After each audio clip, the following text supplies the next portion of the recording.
ओमज्ञानतिमिरान्धस्य ज्ञानाञ्जनशलाकया चक्षुरुन्मीलितं येन तस्मै श्रीगुरवे नमः। वाञ्छाकल्पतरुपयश्च कृपासिन्धुभ्य एव च पतितानां पावनेभ्यो वैष्णवेभ्यो नमो नमः। मूकं करोति वाचालं पङ्गुं लङ्कायते गिरिं यत्कृपातमकं वन्दे श्रीगुरुं दीनतारिणं परमानन्दमाधवं श्रीचैतन्य ईश्वरं हरि ओम् तत्सत्। நமஸ்தஸ்மை பகவதா கிருஷ்ணாய அத்புத கர்மணே அனந்தாய அதிபூதாய கூதஸ்தாயாத்மனே நமஹ. அனைத்து ஜீவராசிகளுக்கும் பரமாத்மாவாக எல்லையற்ற ஆதாரமாக நிரந்தர மையமாக ஒவ்வொரு செயலும் ஆச்சரியத்தை தரக்கூடிய அந்த பரமபுருஷ பகவான் கிருஷ்ணருக்கு எனது பணிவான வணக்கங்களை சமர்ப்பிக்கிறேன். ஏகம் சாஸ்திரம் தேவகி புத்திர கீதம் ஏகோ தேவோ தேவகி புத்திர ஏவ ஏகோ மந்திர சஷ்ய நாமானி யானி கர்மாபி ஏகம் தஷ்ய தேவக்ஷ சேவ. ஹரே கிருஷ்ணா கிருஷ்ண கிருஷ்ணா ஹரே ஹரே ஹரே ராமா ராம ராம ஹரே ஹரே. ஹரே கிருஷ்ண பக்தர்களே, மீண்டும் உங்களை இந்த ஆன்மீக கல்வி பயில்வதற்கு வரவேற்பதில் மகிழ்ச்சி அடைகிறேன். அகில உலக கிருஷ்ண பக்தி இயக்கத்தின் ஸ்தாபக ஆச்சாரியார் ஸ்ரீல பிரபுபாதர் அவருடைய கருணையினாலும் நம்முடைய ஆன்மீக ஆச்சாரியாருடைய ஒரு கருணையினாலும் இந்த கல்வியை நாம் சிறப்பாக பெற வேண்டும் அப்படின்னு அவங்க கிட்ட பிரார்த்தனை செய்துவிட்டு இன்னைக்கு இந்த நிகழ்ச்சியை நாம் துவங்க இருக்கிறோம். நம்ம இப்போ 11வது அத்தியாயத்துல இருக்கோம் இல்லையா? 11வது அத்தியாயத்துல நம்ம என்ன தெரிஞ்சுக்கிட்டோம்? ஏன்னா நம்ம ஒரு சின்ன பிரேக் எடுத்துட்டோம் நடுவுல. என்ன நம்ம தெரிந்து கொண்டிருந்தோம் சொல்லுங்க பார்க்கலாம்.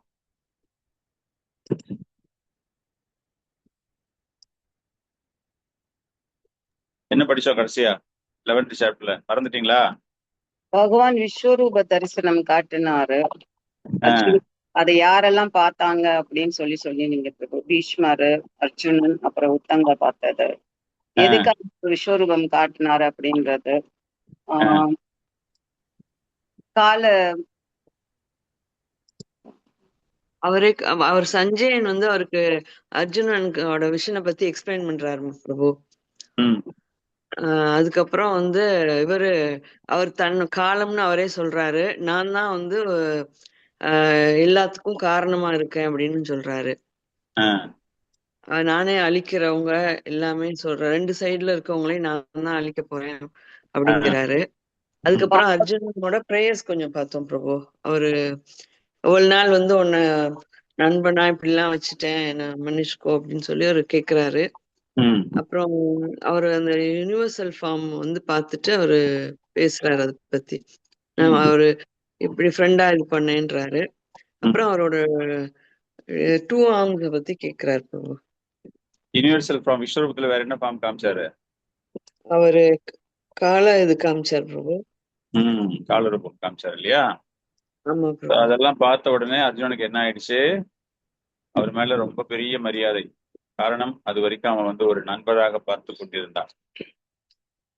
நண்பராக பார்த்து கொண்டிருந்து பகவான் இவ்வளவு லிபர்ட்டி எடுத்து பேசணுமே இந்த பகவான் கிட்ட அப்படின்னு சொல்லிட்டு கிட்டத்தட்ட பாத்தீங்கன்னா 35வது ஸ்லோகத்துல இருந்து அவருடைய பிரார்த்தனைகள், அர்ஜுனனுடைய பிரார்த்தனைகள் பகவான் கிட்ட அந்த பிரார்த்தனை பண்ணிக்கிட்டு இருக்காரு.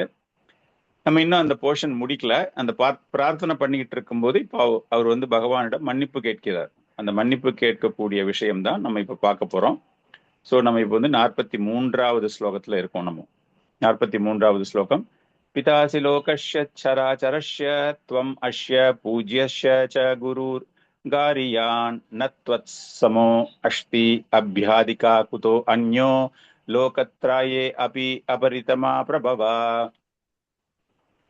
முகுந்த பிரேமராஜ் பிரபு, ஸ்லோகா படிங்கோ, டிரான்ஸ்லேஷன் படிங்கோ.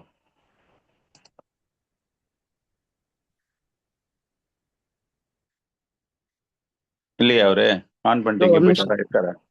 ஒரே நிமிஷம். ஹரே கிருஷ்ணா.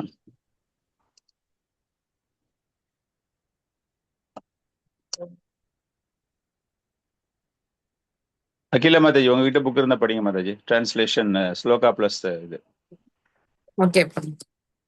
பிதாசி லோகஸ்ய சராசரஸ்ய த்வம் அஸ்ய பூஜ்யஸ் ச குரு கர்யான் நத்வஸ்மோ.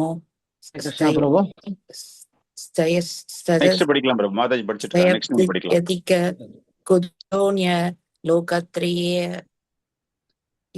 பிரதிம பிரபாவ இந்த பிரபஞ்ச தோற்றத்தில் உள்ள அசைகின்ற அசையாத அனைத்திற்கும் தாங்களே தந்தை. வழிபாட்டிற்கு உரியவர்களில் முதன்மையானவரும் பரம ஆன்மீக குருவும் நீரே. உமக்கு சமமாகவோ உம்முடன் ஒன்றாகவோ யாரும் ஆக முடியாது. அவ்வாறு இருக்கையில் அளவற்ற சக்தியின் இறைவனே, இந்த உலகில் உம்மை விட உயர்ந்தவர் யார் இருக்க முடியும்? ஹரே கிருஷ்ணா. சோ மன்னிப்பு கேட்கிறார். பகவானை பிரார்த்தனை பண்ணி கொண்டிருந்த அவர் மன்னிப்பு கேட்கிறார் பகவான்கிட்ட. பிதாசி லோகஷ்ய சார அஸ்ரா சார சார்ஷ்ய, அதாவது சார ஆச்சாரியா, எல்லாருக்கும் பிரதானமானவர் தந்தை இல்லையா? ஒரு குடும்பத்துக்கு தந்தை எந்த அளவுக்கு பிரதானமாக இருப்பாரோ அது போல அந்த தந்தை ஸ்தானத்தில் நீங்கள் இருக்கிறீர்கள். துவம் அஷ்ய பூஜ்யஷ்ய ச குரூர் கரியான், வணங்கப்படத்தக்க. ஸோ இது எல்லாமே it is a sort of a glorification. பகவானை ரொம்ப புகழ்ந்து பாடுகிறார். கரியான், கரியான் மீன்ஸ் குளோரிஃபை பண்றது, மகிமைப்படுத்துவது பகவானை. நாத்வத் சமோ அஷ்டி, உனக்கு இணையாக இங்கு யாருமே கிடையாது. ஸோ பிரபுபாதர் இந்த மாதிரி ஃபுல்லாவே அந்த பர்டிகுலர் ஸ்லோகம் பார்த்தீங்க அப்படின்னா ஃபுல்லாவே இட் இஸ் அ குளோரிஃபிகேஷன். பிரபுபாதர் அந்த பொருளுரையில பார்க்கும் பொழுது உபனிஷத்துகளை அவர் மேற்கோள் காண்பித்து பகவான் எந்த அளவுக்கு மிக உயர்ந்த நிலையில், உன்னதமான நிலையில் இருக்கிறார். ந தஷ்ய காரியம் காரணம் ச வித்யத்தே ந தத் சமஸ் ச அபியாதிக திருஷ்யத்தே. பகவானினுடைய அங்கங்கள் பார்ப்பதற்கு ஒரு சாதாரண மனிதனைப் போல தோன்றினாலும் அவருடைய அங்கங்களுக்கும் அவருடைய செயல்களுக்கும் எந்த விதமான வித்தியாசமும் கிடையாது. அவருடைய மனம், அவருடைய புத்தி, அவருடைய உடல் எல்லாமே அவருடைய மகிமைக்கு இணையாக இருக்கின்றது. கிருஷ்ணதாச கவிராஜ கோஸ்வாமி அவர்களும் கூறுகிறார், ஏகாலே ஈஸ்வர கிருஷ்ணா ஆர சப பிருத்யா. பகவான் மத்தரந்தான் பகவான், அதாவது கிருஷ்ணர் மத்தரந்தான் Bhagavan. Is the only god. ஒரே ஒரு கடவுள் அப்படின்னா அது கிருஷ்ணர் தான். மற்ற எல்லாருமே அவருக்கு சேவகம் செய்யக்கூடியவர்கள் தான். இதைத்தான் அனைவருமே வழிநடத்த வேண்டும், பின்பற்ற வேண்டும். வழிநடத்த வேண்டும், பின்பற்ற வேண்டும் அப்படிங்கிற ரொம்ப முக்கியமான ஒரு விஷயம் கூறப்பட்டிருக்கிறது. இது கொஞ்சம் பெரிய பர்போட்டா இருக்கு.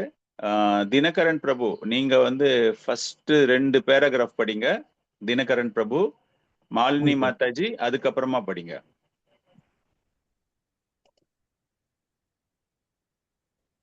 ஹரே கிருஷ்ணா. படிங்க பிரபு. ஒரு தந்தை தனது மைந்தனால் வணங்கப்படுவது போல பரமபுருஷ பகவானிடம்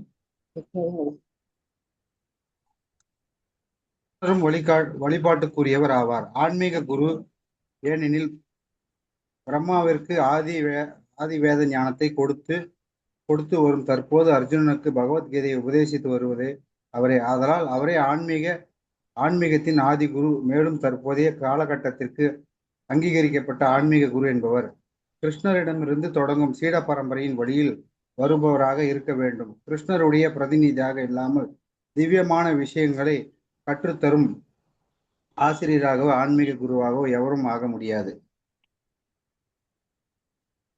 இறைவன் எல்லா விதத்திலும் வணங்கப்படுகிறார். அவர் அளவிட முடியாத சிறப்பை உடையவர். புருஷோத்தமரான முழுமுதற் கடவுள் ஸ்ரீ கிருஷ்ணர் சிறந்தவராக யாரும் இருக்க முடியாது. ஏனெனில் ஆன்மீகம் மற்றும் பௌதிக தோற்றங்கள் இரண்டிலுமே கிருஷ்ணருக்கு சமமானவரோ உயர்ந்தவரோ யாரும் இல்லை. அனைவரும் அவருக்கு கீழ் இருப்பவரே. அவரை மிஞ்ச யாராலும் முடியாது. இதுவே வேதாஸ்வத்ரா உபநிஷத்தில் 6.8 கூறப்பட்டுள்ளது. நாதஷ்ய கரியம் காரணம் சா வித்யாஹ்வே நா தஸ்மை சப்தாதிஷ்டே சத்குருஷ்யதே. முழுமுதற் கடவுளான கிருஷ்ணர் சாதாரண மனிதனை போன்ற புலன்களும் உண்டாலும், ஆனால் அவரை பொறுத்தவரையில் அவரது புலன்கள், உடல், மனம் ஆகியவற்றிலிருந்து வேறுபட்டவர் அல்ல. அவரை பக்குவமாக அறியாத முட்டாள்கள் அவரது ஆத்மா, மனம், இதயம் மற்றும் அனைத்திலிருந்தும் அவர் வேறுபட்டவர் என்று கூறுகிறார். கிருஷ்ணர் பரிபூர்ணமானவர் என்பதால் அவர் செயல்கள், சக்திகள் உன்னதமானது. கிருஷ்ணருடைய புலன்கள் நமது புலன்களை போன்றதல்ல என்ற போதிலும் அவர் புலன் சார்ந்த எல்லா செயல்களையும் செய்ய முடியும் என்று கூறப்பட்டுள்ளது. எனவே அவர் புலன்கள் எல்லைக்கு உட்பட்டவரோ பக்குவமற்றவர் பக்குவமற்றவையோ அல்ல. அவரை விட பெரியவராக யாரும் இருக்க முடியாது, அவருக்கு சமமாக இருக்க முடியாது. அனைவரும் அவரை விட தாழ்ந்தவரே. ஹரே கிருஷ்ணா பிரபு. படிங்க. பரமபுருஷருடைய அறிவு, பலம், செயல்கள் என அனைத்துமே திவ்யமானவை. பகவத்கீதையின் 4.9 கூறப்பட்டுள்ளபடி ஜன்ம கர்மேச்ச மே திவ்யம் ஏவம் யோ வேத்தி தத்வதக த்வக்த்வா தேகம் புனர்ஜன்ம நைத்தி மாம் ஏத்தி சோ அர்ஜுனா. கிருஷ்ணருடைய திவ்யமான உடல், செயல்கள், அவரது பக்குவ நிலை ஆகியவற்றை யாரொருவர் அறிகின்றனோ அவன் தனது உடலை விட்ட பின் அவரை சென்றடைகின்றான். துன்பமயமான இந்த உலகிற்கு அவன் மீண்டும் வருவதில்லை. எனவே கிருஷ்ணருடைய செயல்கள் மற்றும் மற்றவர்களது செயல்களை காட்டிலும் வேறுபட்டவை என்பதை அறிய வேண்டும். கிருஷ்ணரது கொள்கைகளை பின்பற்றுவதே சிறந்த வழிமுறையாகும். இஃது ஒருவனை பக்குவப்படுத்தும். கிருஷ்ணருடைய எஜமானர் என்று எவரும் இல்லை என்றும் அனைவரும் அவரது சேவர்களே என்றும் கூறப்பட்டுள்ளது. இது சைத்தன்ய சரிதாமிரதத்தில் ஆதி லீலையில் 5.142 உறுதி செய்யப்பட்டுள்ளது. ஏகலே ஈஸ்வர கிருஷ்ண ஆர சப பிரித்ய. கிருஷ்ணர் மட்டுமே கடவுள், மற்றவர்கள் அனைவரும் அவருடைய சேவர்கள். ஒவ்வொருவரும் அவரது ஆணைப்படி செயல்படுகின்றனர். அவரது கட்டளைகளை மீறக்கூடியவர் எவரும் இல்லை. அவரது மேற்பார்வையின் கீழ் இருப்பதால் ஒவ்வொருவரும் அவரது வழிகாட்டுதலின்படி இயங்கிக் கொண்டுள்ளனர். பிரம்ம சமிதியில் கூறப்பட்டுள்ளபடி அவரே எல்லா காரணங்களுக்கும் காரணமாவார். ஹரே கிருஷ்ண பிரபு. ஹரே கிருஷ்ணா. சோ பிரம்ம சமிதியில் கூறப்பட்டுள்ளதுபடி காரணம் எல்லாத்துக்குமே அவர்தான் காரணம், அவர்தான் முதல், இல்லையா? ஏகலே ஈஸ்வர Krishna, is the only god, supreme personality அப்படிங்கிறது அவர் ஒருத்தர் தான், வேற யாருமே கிடையாது. அது ரொம்ப பெரிய ஒரு புரிதல் நம்ம எல்லாருக்கும் தேவைப்படுகிறது. தேவ வழிபாடு நிறைய பேர் செஞ்சுக்கிட்டு இருக்காங்க, இல்லையா? அந்த தேவ வழிபாட்டுக்கு அவசியம் கிடையாது. காரணம் என்னன்னா, இந்த பகவான் இவர் தான் முழுமுதற் கடவுள், எல்லாத்துக்குமே காரணகர்த்தா. ஸோ இந்த இடத்துல இந்த குளோரிஃபிகேஷன் பண்ணும்போது அர்ஜுனனுடைய குளோரிஃபிகேஷன் கூட சேர்ந்து மற்ற ஆச்சாரியார்கள் எல்லா உபனிஷத்துகள்ல கூறப்பட்டுள்ள கருத்துக்களை எல்லாமே இங்க நமக்கு தெரிவித்திருக்கிறார்கள். ஸோ இந்த ஒரு புரிதலோடு 44வது ஸ்லோகம், இந்த 44வது ஸ்லோகம் இதுல ஒரு சில உதாரணங்கள் கொடுக்கப்பட்டிருக்கிறது. பார்க்கலாம் என்ன கொடுக்குறாங்கன்ட்டு. தஸ்மாத் பிரணம்ய பிரணிதாய காயம் பிரசாதயே துவம் அகம் ஈஷம் ஈத்யம் பிதேவே புத்திரஸ்ய ஷகேவ ஷக்யூ பிரிய பிரியார்ஹஷி தேவசோதும். பத்மபிரபமாய் நீங்க இந்த ஸ்லோகா படிச்சு டிரான்ஸ்லேஷன் படிங்க பார்க்கலாம். ஓகே.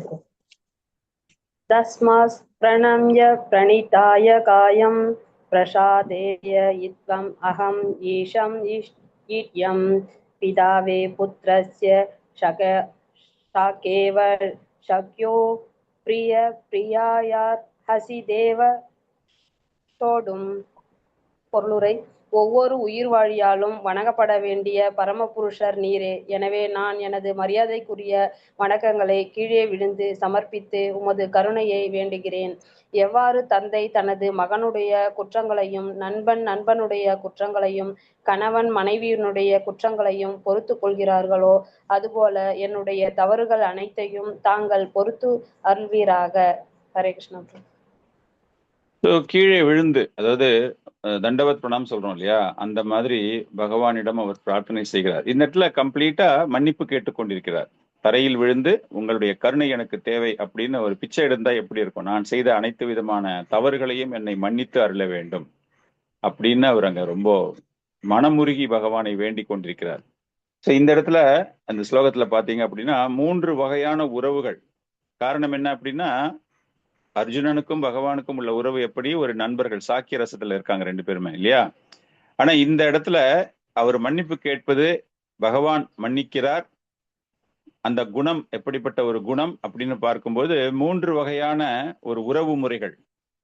ஒரு சில உறவுகளை சண்டை நடந்து மிஸ் அண்டர்ஸ்டாண்டிங் வந்தா கூட ஒருவரை ஒருவர் விட்டு கொடுத்து போகிறார்கள் அப்படிங்கிற மாதிரி ஒரு ஓமை பிரபுபாதர் கொடுக்கிறார். ஒரு மகன், அதாவது ஒரு தந்தை தன்னுடைய மகன் செய்யக்கூடிய அனைத்து விதமான என்ன சொல்றது எல்லா பிரச்சனைகளையுமே அவர் சமாளிக்கிறார். அதுவும் இல்லாம மன்னிப்பும் கொடுக்கிறார். மகனால் ஏற்படக்கூடிய பல்வேறு வகையான தொந்தரவுகளை அந்த தகப்பனார் எப்படி மன்னிக்கின்றாரோ அது போல இங்கு அர்ஜுனனை ஒரு மகனாக பாவித்து பகவான் மன்னிக்கின்றார் அப்படிங்கிற ஒரு விஷயம். அதே போல ஒரு நண்பன் நண்பன் அப்படின்னா இந்த இடத்துல எப்படின்னா, ஒரு நண்பனுக்கு 2 நண்பர்களுக்குள்ள ஒரு மனத்தாங்கல் ஏற்பட்டது, இல்லைன்னா ஒரு மனஸ்தாபம் ஏற்படுகிறது, இல்லைன்னா வார்த்தை பிரயோகிக்கும் போது ஒருவர் மனதை புண்படுத்துவது போல இருக்கிறது அப்படின்னா, ஒரு ஒரு உச்சகட்ட நாட்டு உச்சகட்டம். ஒரு நல்ல நட்புக்கு என்ன அடையாளம் என்றால் அதை ரொம்ப பெருசுபடுத்திக்க மாட்டாங்க. அந்த ஒரு உவமை தரப்பட்டிருக்கிறது. அது போல கணவன் மனைவி, அந்த கணவன் மனைவி அப்படிங்கிற ஒரு உவமை இந்த காலத்துக்கு எந்த அளவுக்கு பொருந்தும் நமக்கு தெரியாது. ஆனா பிரபுபாதர் எழுதியிருக்காரு, கணவன் மனைவி 2 பேருக்குள்ள ஒரு மிஸ் அண்டர்ஸ்டாண்டிங் இருந்ததுன்னா அது மன்னித்து கொண்டு அந்த குடும்பம் ஒரு நல்ல ஆரோக்கியமான குடும்பம் அப்படின்னா விட்டு கொடுத்து போவதுதான். ஆனா இப்ப மாடர்ன் டேஸ்ல என்ன ஆயிடுச்சு, பொண்ணு பையன் 2 பேருமே ஈக்குவலா அவங்க இருக்கிறதால சம்டைம்ஸ் பொண்ணு அதிகமா சம்பாதிக்குது, அதனால அந்த கர்வம் வேற ரொம்ப அதிகமா இருக்கும். பொண்ணை விட நான் ரொம்ப அதிகமா சம்பாதிக்கிறேன் அப்படின்னு ஏதாச்சும் ஒரு சண்டை நடந்ததுன்னா அந்த சண்டை முறிவில் போகிறது. பிரேக்கப் அப்படிங்கிற கல்ச்சர் இப்ப ரொம்ப ரொம்ப அதிகம். அதுவும் இப்பெல்லாம் அந்த லிவின் கல்ச்சர்னு பிஃபோர் மேரேஜே சேர்ந்து வாழக்கூடிய ஒரு அவலமான நிலைமை இப்போ இருக்கு நம்ம கிட்ட. அந்த அவலமான நிலையிலேயே அதுலயே பிரேக்கப் ஆகுது.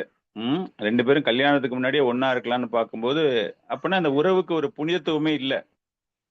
இந்த இடத்துல அது ஓமை கொடுக்கப்பட்டிருக்கிறது. பட் நம்ம ரொம்ப முக்கியமா நம்ம இந்த இடத்துல பார்க்க வேண்டிய ஒரு உறவு என்ன அப்படின்னா, பகவான் எப்படி ஒரு தந்தை அனைத்தையும் பொறுத்து கொள்கிறாரோ, இருவருமே நண்பர்களாக இருந்தாலும் கூட பகவான் இங்கு பொறுத்து கொள்கிறார் அப்படிங்கிற ஒரு விஷயம்தான் நம்ம இந்த இடத்துல தெரிஞ்சுக்கிறோம்.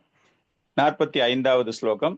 அதிருஷ்ட பூர்வாம் ரிஷிதோ அஸ்மி திருஷ்டுவா பயேனாச்ச பிரவியாதிதம் மனோமே தத் ஏவமே தர்ஷய தேவரூபம் பிரசீத தேவேஷ ஜெகன்னிவாஷ.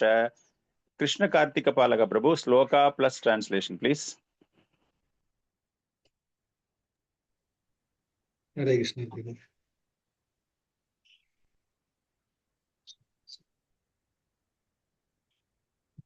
ஸ்லோகா நம்பர் பிரபு 45.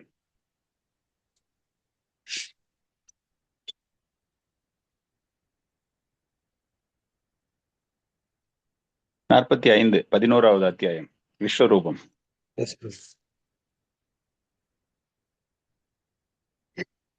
இதுவரை நான் என்றுமே கண்டிராத விஸ்வரூபத்தை பார்த்த பிறகு நான் மிகவும் மகிழ்ச்சி அடைகிறேன். ஆனால் அதே சமயத்தில் பயத்தினால் எனது மனம் குழம்புகின்றது.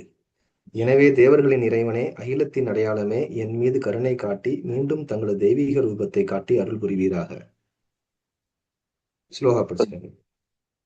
அந்த டிரான்ஸ்லேஷன் ஓகே, தேங்க்யூ. ஸோ அதிர்ஷ்டபூர்வம் அப்படின்னா இந்த ஒரு உருவத்தை இதற்கு முன்பு யாருமே பார்த்தது கிடையாது. எந்த உருவம்? விஸ்வரூபம் இல்லையா? நம்ம விஸ்வரூபம் பகவான் பல்வேறு இடங்களில் காண்பித்திருக்கிறார் அப்படிங்கிற மாதிரி பார்த்தோம். ஆக்சுவலா அதனுடைய ஒரு புரிதல் என்ன அப்படின்னா, ஒவ்வொரு வாட்டி பகவான் காட்டின விஸ்வரூபம் இட் இஸ் நாட் சேம், ஒரே மாதிரி ரூபத்தை காண்பிக்கவில்லை. இப்போ இந்த இடத்துல சஞ்சயனும் அர்ஜுனனும் பார்த்த விஸ்வரூபம் it is very very very special. இது வேற யாருக்குமே அவர் காட்டல. இதுதான் நம்ம உண்மையா புரிந்து கொள்ள வேண்டிய ஒரு விஷயம் என்ன அப்படின்னா, இந்த ஸ்லோகத்துல புரிந்து கொள்ள வேண்டிய ஒரு விஷயம் என்ன அப்படின்னா, பகவானுக்கான எண்ணற்ற உருவங்கள், அந்த எண்ணற்ற உருவங்களை அவ்வளவு எளிதாக யாராலையுமே புரிந்து கொள்ளவே முடியாது. இங்க ரொம்ப ரொம்ப ஸ்பெஷலாக காண்பிக்கப்பட்டிருக்கிறது இந்த விஸ்வரூபம். அதனால்தான் அதிர்ஷ்டபூர்வம். இதை வேறு யாருமே இதற்கு முன்பு பார்த்தது கிடையாது. ரிஷ்டோ அஸ்மி திருஷ்டவா, இது உனக்கு நான் காண்பித்திருக்கின்றேன். அதாவது எனக்கு நீங்க இந்த மாதிரி ஒரு உருவத்தை காமிச்சிருக்கீங்க. பகவான் கிட்ட அந்த அளவுக்கு ஒரு பெரிய ஒரு மிகச்சிறந்த ஒரு உறவு 2 பேருக்கும் இருக்கிறதாலதான், அர்ஜுனனுக்கு பகவான் மேல இருப்பதினால்தான் அந்த ஒரு பாக்கியம் அவனுக்கு கிடைத்திருக்கிறது.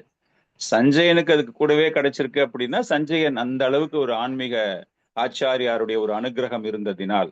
பயேனச்சா பிரவியாதிதம் மனோமே, இதனால பார்த்த உடனே என்னுடைய மனதில் ஒரு பயம் ஏற்பட்டு விட்டது. பயம் ஏற்பட்டு அப்படியே சிக்கு முக்காடி தள்ளாடியும் சொல்லுவோம் இல்லையா, அந்த மனசுல ஒரு பயம் வந்துச்சுன்னா என்னென்னமோ ஒரு ஃபீலிங்ஸ் எல்லாம் அந்த மனசுக்குள்ள வர்ற மாதிரி என்னுடைய சாதாரண எண்ணங்கள், சாதாரண செயல்கள் எல்லாமே திசை தெரியாமல் நான் அவஸ்தைப்பட்டு கொண்டிருக்கிறேன். காரணம் என்ன அப்படின்னா, அந்த ரூபத்துல அந்த கால ரூபமும் காண்பிக்கப்படுகிறது. கால ரூபத்தை பார்த்த ஒரே ஆள் அப்படின்னு சொன்னா இவங்க 2 பேர் தான், வேற யாருமே பார்க்கல. பகவான் கால ரூபத்தை யாருக்குமே காட்டல. விஸ்வரூபம் காமிச்சாரு, அது வேற விஷயம். பட் அதுல தட் வாஸ் இன்க்ளூடட் வித் காலரூபா. அது பண்ணிக்கிட்டே இருக்கும்போது நடுவில் அந்த காலரூபம் வருது இல்லையா, அதனால எனக்கு அந்த மாதிரி ஒரு மனதில் ஒரு பயம் ஏற்பட்டு விட்டது. அந்த பயம் ஏற்பட்டு விட்டதினால் என்ன கேட்கிறார் இந்த இடத்துல அர்ஜுனன், தத்யேவமே தர்ஷயா, தயவு செய்து உங்களுடைய தேவ ரூபத்தை காண்பியுங்கள். இந்த இடத்துல எதற்காக தேவ ரூபம் கேட்கிறார்? பகவான் கிட்ட இத்தனை நேரமா 1 to 1 2 பேரும் மூஞ்ச பார்த்துக்கிட்டு இருக்கும்போது 2 கை கரங்கள் உடைய ஒரு பகவானைத்தான் அவர் பார்த்து கொண்டிருக்கார், கிருஷ்ணனை பார்த்துக்கிட்டு இருக்காரு. இந்த மாதிரி ரூபம் விஸ்வரூபம்லாம் காண்பிக்க ஆரம்பிச்ச உடனே அர்ஜுனன் மனசுல கம்ப்ளீட்டா ஒரு ஒரு டிரான்ஸ்ஃபர்மேஷன், கம்ப்ளீட்லி சேஞ்ச் ஆயிடுச்சு. நம்ம எதிர்க்க நிக்கிறது சாதாரண ஆள் கிடையாது. He is the supreme personality. இவர் தான் முழு முதற் கடவுள். அந்த பிரேயர்ஸ் எல்லாமே நமக்கு தெரியும். அந்த ஒரு ஃபீலிங்க்கு வந்தாச்சு, அந்த ஒரு மனநிலைக்கு அவர் வந்துட்டாரு. அந்த மாதிரி அந்த ரூபத்தை பார்த்துட்டு இருக்கும்போது அதுல நடுவுல ஒரு பயங்கரமான ஒரு கால ரூபத்தையும் பார்க்கும்பொழுது அந்த பயம் ஏற்பட்ட உடனே அவன் என்ன சொல்றான், நீ you go back to the தேவ ரூபம். டக்குன்னு ஸ்பான்டேனியஸா நம்ம கிட்ட பேசும்போது ஒரு அரக்கன் மாதிரி திடீர்னு ஒரு வேஷம் போட்டுட்டு ஒருத்தன் நம்ம முன்னாடி நிற்கும் போது பயத்துல இல்ல நார்மல் ரூபம்னா அந்த அரக்க குணம் இல்லாமல் ஒரு தெய்வீகமான ஒரு சாந்தமான ரூபம். சோ அதான் இந்த இடத்துல அவர் தேவ ரூபத்தை நான் பார்க்க விரும்புகிறேன், இந்த ரூபத்தை விட்டுட்டு நீங்க தேவ ரூபத்துக்கு போங்க அப்படின்னு. சோ இப்ப இது வரைக்கும் நம்ம அர்ஜுனன் கிட்ட ரதத்துல நிற்கும் போது 2-handed ஃபார்ம்ல இருந்த பகவான் ஹி கன்வெர்ட்ஸ் டு விஸ்வரூபம் போயிட்டே இருக்கும்போது காலரூபம், அந்த காலரூபம் போயிட்டு அப்படி வந்துட்டு இருக்கும்போது அந்த பயத்துல அவர் என்ன சொல்றாரு, நீங்கள் தேவ ரூபத்துக்கு வாருங்கள். சோ இப்போ இந்த இடத்துல 3வது ரூபத்தை அர்ஜுனன் பார்க்கிறான். புரியுது அவங்களுக்கு? விஸ்வரூபம், காலரூபம். நவ் இஸ் ஆஸ்கிங் ஃபார் தேவ ரூபம். தேவ ரூபம் அப்படின்னா என்னது? தேவ ரூபம்னு என்னது? விஸ்வரூபத்துல எல்லா தேவர்களும் இருப்பாருங்க பிரபு. விஷ்ணு ரூபம் 400 ஃபார்ம். தேவ ரூபம்னா விஷ்ணு ஃபார்ம், 400 ஃபார்ம், சதுர்புஜ ரூபம். விஸ்வரூபத்துல தேவர்கள் இருக்காங்க, ஓகே. பட் நம்ம சாதாரணமா பகவானை 400 ஃபார்ம்ல பார்க்கும்போது நமக்கு பார்ப்பது ஒன்லி விஷ்ணுவை தான் பார்க்கிறோம், நாராயணனாக பார்க்கிறோம் இல்லையா? அபிஷியல் ஃபார்ம் நாராயணனாக நாம் பார்க்கிறோம். சோ அந்த இடத்துல அதைத்தான் அவன் கேட்கிறான், தேவ ரூபத்தை எனக்கு காண்பிக்க வேண்டும், பார்ப்பதற்கு எனக்கு இனிமையாக தெரிய வேண்டும் அப்படிங்கிற ஒரு விஷயம். இந்த விஸ்வரூபத்தை நீங்கள் எனக்கு காட்டுவதை நிறுத்துங்கள், அர்ஜுனனுடைய கோரிக்கை. எதற்காக அதுபோல் அவன் கேட்கின்றான்? சொல்லுங்க பார்க்கலாம். அவனே சொல்றான், இந்த மாதிரி ரூபத்தை இதுக்கு முன்னாடி யாருமே பார்த்தது கிடையாது, நீ எனக்கு தான் காமிச்சிருக்க. அப்படி இருக்கும்போது பெரிய மகிமை இல்ல, யாருமே பார்க்காத ஒரு விஷயத்தை இங்க அர்ஜுனன் பார்க்கிறான் என்றால் அர்ஜுனன் திடீர்னு சொல்றான், இல்ல நீங்க எனக்கு இதை காட்டாதீங்க. எதற்காக அர்ஜுனன் அது போல கேட்டு இருப்பான்? ஏதாச்சும் கெஸ் பண்ணுங்க பார்க்கலாம். பயப்படுறாரா பிரபு? பயப்படுறாரு. ஓகே, அப்புறம் இது விஸ்வரூபம் டெம்பரரி தானே பிரபு, அதாவது அது அப்போதைக்கு மட்டும்தான் அவர் காமிக்கிறாரு. அவரோட பெர்மனன்ட் இது 2 கை உள்ளதுதான் பிரபு, அதனால அவர் அதை காமிக்க சொல்றாரு. அப்புறம் அவர் கன்ஃபியூஸ் ஆயிடுறாரு பிரபு, அந்த பயத்தினால அவர் ஒரு கன்ஃபியூஷன். ஏதோ தப்பு பண்ணிட்டோமோ இந்த மாதிரி ஒரு ரூபத்தை பாக்குறதுக்கு பயந்துட்டாரு. வேற பக்தர்களுக்கு பௌதிகமான ஆசைகள் கிடையாது. ஏன்னா இது ஒரு பௌதிகமான ரூபம்னால அவர்கள் பர்சனல் கிருஷ்ணரை பாக்குறதுனால இது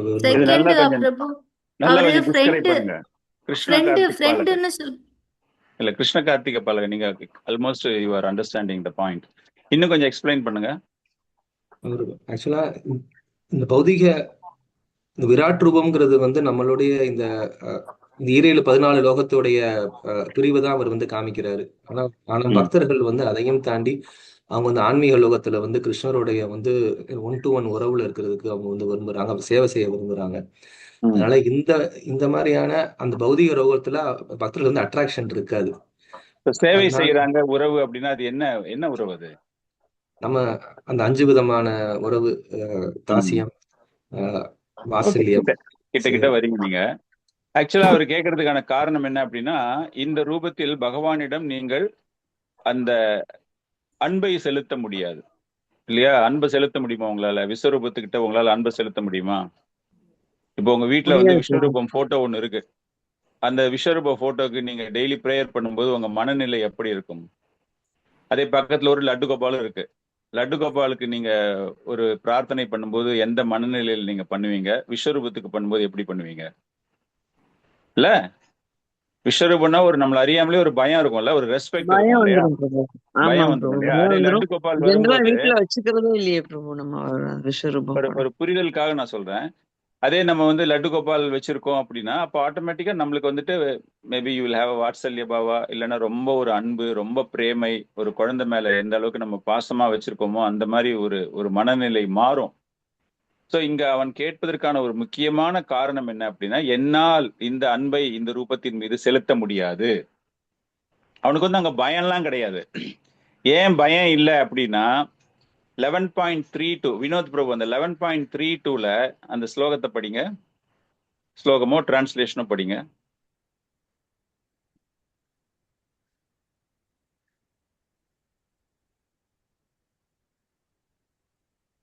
ஸ்ரீ பகவான் 11.32 11.32 சேம் சாப்டர்ல 32வது ஸ்லோகம். श्री भगवान उवाच कालोऽस्मिन्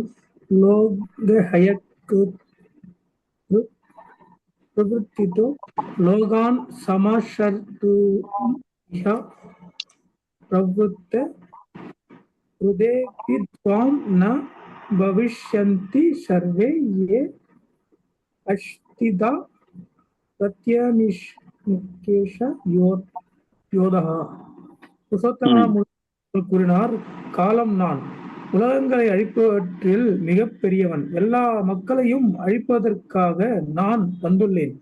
உங்களைத் தவிர, பாண்டவர்களைத் தவிர இரு தரப்பிலும் உள்ள எல்லா வீரர்களும் அழிக்கப்படுவர். உங்களை தவிர அப்படின்னா பயப்படவே வேண்டாம். அந்த நேரத்திலேயே சொல்லிட்டாரு அவரு, பயப்படாத, நான் வந்து இவ்வளவு பெரிய இந்த கால ரூபத்தை பார்த்துட்டு நீ பயப்படுறியா? பயப்படாத, உனக்கு ஒன்னும் ஆகாது, உனக்கும் உன்னுடைய பிரதர்ஸுக்கும் ஒண்ணுமே ஆகாது. அப்படிங்கும்போது அங்கேயே பகவான் அவனுக்கு ஒரு உறுதிமொழியை கொடுத்து விட்டார், ஒரு நம்பிக்கையை கொடுத்து விட்டார். அது கொடுத்ததால அவனுடைய அச்சம் அங்கு தணிந்து விடுகிறது. நம்ம அதுக்கப்புறமா ஃபர்தரா படிக்கிறோம். இந்த இடத்துல இந்த ரூபத்தை வந்து மாத்தி காட்டுன்னு கேட்பதற்கான என்ன காரணம் என்றால், அவனுக்கு வந்து ஃபியர் கிடையாது. நம்ம எல்லாமே என்ன சொன்னோம், பயமா இருக்கும், ஒரு மரியாதையா கொடுப்போம் அப்படிமோ இல்லையா? பட் ஆக்சுவல் அண்டர்ஸ்டாண்டிங் என்ன அப்படின்னா, இத்தனை நாள் அவங்க ரெண்டு பேருமே எப்படி இருந்தாங்க அப்படின்னா, தே were very very closely like அந்த சாக்கிய ரசத்துக்கு வந்து ஒரு ஹையஸ்ட் எக்ஸாம்பிள் வந்து சாக்கிய ரசம். அந்த அன்பு தான் பகவானை விஸ்வரூபம் காண்பிக்க வேண்டும் அப்படின்னு அர்ஜுனனை கேட்பதற்கு ஒரு துணிவை கொடுக்கிறது. ரொம்ப க்ளோஸ் ஃப்ரெண்டா இருந்தா தானே கேட்க முடியும். இந்த மாதிரி பண்ணுடா அப்படி பண்ணுடா நம்ம சொல்றோம் இல்லையா? அதே வந்து ஒரு பயத்தோட ஒருத்தர்கிட்ட இருக்கும்போது உரிமையா போய் அங்க கேட்கவே முடியாது. இங்க அர்ஜுனன் உரிமையாக விஸ்வரூபத்தை பார்க்க வேண்டும் அப்படின்னு கேட்டதற்கு முக்கியமான ஒரு காரணம் என்ன அப்படின்னா, அந்த அன்பு அது தொடர வேண்டும் அப்படிங்கிறது தான் அவனுக்கு ரொம்ப ரொம்ப முக்கியமான ஒரு விஷயம். இது அவன் ஏன் கேட்டான் அப்படிங்கிறதுக்கான ஒரு காரணமும் நம்ம பார்க்கலாம். 10.42 பிரஜேஸ்வரி மாதாஜி 10.42 டிரான்ஸ்லேஷனோ ஸ்லோகமா ஏதாச்சும் ஒன்று படிங்க பார்க்கலாம்.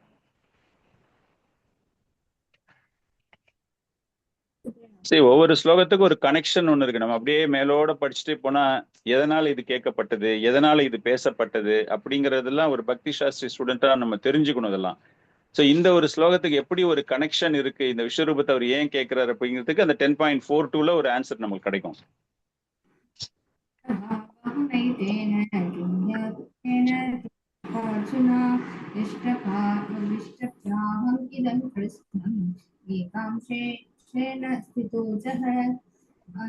இதனை விவரமாக அறிவதன் தேவை என்ன அர்ஜுனா? என்னுடைய சிறு அம்சத்தின் மூலமாக நான் இந்த பிரபஞ்சம் முழுவதிலும் புகுந்து அதனை தாங்குகிறேன். ஸோ பிரபஞ்சம் முழுவதிலும் புகுந்து அதனை தாங்குகிறேன். இதுக்கு முன்னாடி நிறைய பேசிட்டு வந்தாங்க, நம்ம அதுக்கெல்லாம் போல. ஆல்ரெடி நம்ம எல்லாமே தெரிஞ்சுக்கிட்டோம். அவருடைய பெருமைகளை பற்றி பகவான் எல்லாமே சொல்லிக்கிட்டே இருக்கும்போது சொல்லிட்டு கடைசியா அவர் அதை முடிக்கும் போது என்ன சொல்றாரு, இது எல்லாம் நான் எப்படி பண்றேன் அப்படின்னா ஒரு smallest minutest portion of my energy, என்னுடைய ஆற்றல்ல நான் வந்து பயன்படுத்துவது ரொம்ப சின்ன பர்சன்டேஜ் ஆஃப் எனர்ஜி நான் யூஸ் பண்ணி தான் இவ்வளோ வேலையை நான் செய்யறேன். அப்படிங்கும்போது அர்ஜுனனுக்கு ஒரு ஆர்வம் ஏற்பட்டு விடுகிறது. என்னது இத்தினோண்டு சக்தியில நீங்க இவ்வளவு பிரபலமா இவ்வளவு பண்ணுவீங்களா, பிரம்மாண்டமா நீங்க பண்ணுவீங்களா, அப்படின்னா அது அந்த சக்தி எப்படிப்பட்டதாக இருக்கும் நாம் பார்க்கணுமே அப்படின்னு அந்த அன்போடு அந்த நேரத்துல அவன் கேட்கிறான் இல்லையா. அதனாலதான் இந்த விஸ்வரூபம் காண்பிக்கப்படுகிறது. அதுல அந்த காலரூபம் வரும்பொழுது அவனுக்கு ஒரு உறுதியும் அளிக்கப்படுகிறது, உங்களுக்கு ஒண்ணுமே ஆகாது, பாண்டவர்களுக்கு வந்து எந்த விதமான ஒரு பிரச்சனையுமே இருக்காது அப்படின்னு. சோ அர்ஜுனன் கேட்ட அந்த விடைக்கு பதிலும் கொடுக்கிறார் பகவான் விஸ்வரூபத்தை காண்பித்து, நடுவுல காலரூபத்தையும் காண்பித்து, பிளஸ் அவனுக்கு ஒரு வாட் டு யூ சே, ஒரு கம்ஃபர்டபுள் வேர்ட்ஸ் கொடுக்குறாரு, அவனை கம்ஃபர்ட் பண்றாரு, நத்திங் டு ஒரி, பயப்படாத, உனக்கு ஒன்னும் ஆகாது அப்படின்னு.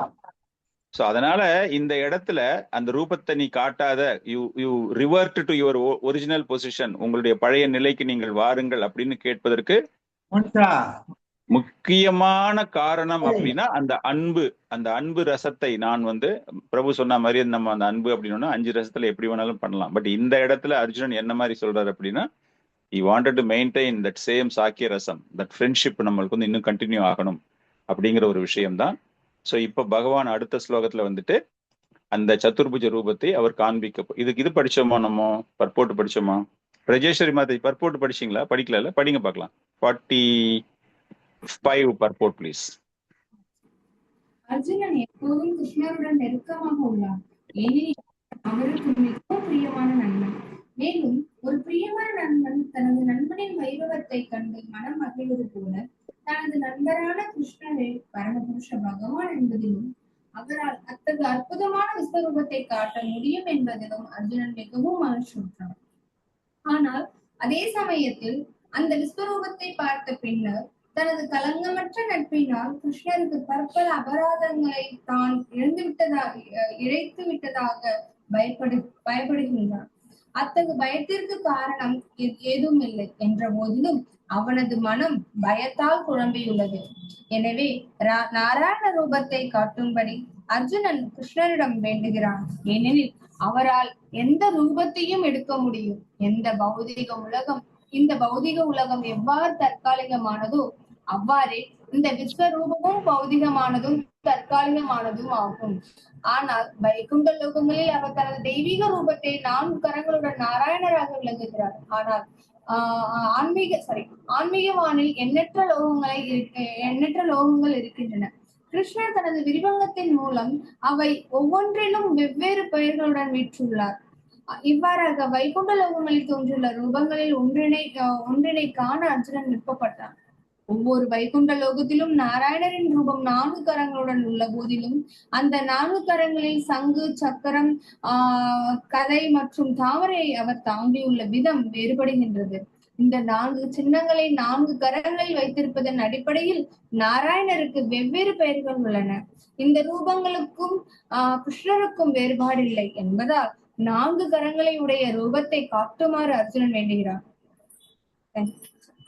ஹரே கிருஷ்ணா. தேங்க்யூ மாதாஜி. ஸோ இந்த Narayana form is asking for the deva form அப்படிங்கிறார் இல்லையா. ஸோ இந்த தேவ ஃபார்ம் அப்படின்னு Arjuna is just telling Narayana form. பகவானுக்கு எண்ணற்ற பெயர்கள் இருக்கின்றன இல்லையா. அந்த எண்ணற்ற நம்மளுடைய ஒவ்வொரு மாதம் இருக்கு இல்லையா, வைஷ்ணவ மாதம் வந்து நீங்க அதை அந்த இது ஆச்சாரியாஸ் எல்லாமே அந்த நோட் அனுப்புவாங்க ஒவ்வொரு மந்த்தும். இந்த மந்த் வந்து மாதவ மந்த், இந்த மந்த் ஜனார்தனா மந்த் அப்படின்னு அனுப்புறாங்க இல்லையா. அந்த மாதிரி அந்த 12 மாதங்களுக்கும் 12 உருவங்கள் இருக்கின்றன பகவானுக்கு. 12 உருவங்கள் அப்படின்னா எல்லாருமே 4 கரங்கள் உடைய பகவான் தான். சங்கு சக்கர கதா பத்மான்னு சொல்றோம் இல்லையா. அந்த சங்கு சக்கர கதா பத்மா அப்படிங்கிறது மாறிட்டே இருக்கும். நாட் ஓன்லி த சேம் சங்கு சக்கரா, வேற வேற பொருட்கள் எல்லாமே அவங்க வந்துட்டு விதவிதமான பொருட்களை அவங்களுடைய கையில வச்சிருப்பாங்க அவங்க, அந்த 4 ஃபார்ம், அந்த கரங்கள் உடையவர்கள். அதனால ஒவ்வொரு ஃபார்மும் டிஃப்ரெண்ட் ஃபார்ம், ஒவ்வொருத்தருடைய லோகமும் டிஃப்ரெண்ட் லோகம். அந்த வழிபாட்டு முறை, அந்த பகவானை அந்த செயலுக்காக, அந்த லீலைக்காக, அந்த பெயருக்காக, அந்த மாதிரி பல விஷயங்கள் பகவானுக்கு வந்து பெயர்கள் உண்டு. அந்த பெயருக்கு ஏற்றாற் போல ரூபங்கள் உண்டு. அதுதான் நீங்க பிரபுபாதர் எழுதுறாரு. Simply asking show me the deva form, deva ஃபார்மை காட்டுன்னு சொல்றாரு. அவள் தான் உங்களுடைய திவ்ய ரூபம் 4 கரங்களுடைய சதுர்புஜத்தை காண்பீங்கள் அப்படிங்கிறாரு. பட் ஆக்சுவலா பகவானுக்கு வந்து எண்ணற்ற ரூபங்கள் இருக்கின்றன அப்படிங்கிற ஒரு விஷயத்தை நாம் இங்கு புரிந்து கொள்ள வேண்டும். அடுத்தது ஸ்லோகா 46, அந்த 4 கரங்கள் பகவான் கேட்கணும் அப்படிங்கிற அந்த 45வது ஸ்லோகம் இதுக்கு முன்னாடி பார்த்தோம் இல்லையா, அதனுடைய ஒரு ஒரு பதிலாக பகவான் இப்ப இங்க என்ன செய்ய போறாரு அப்படிங்கிறத நம்ம பார்க்கிறோம்.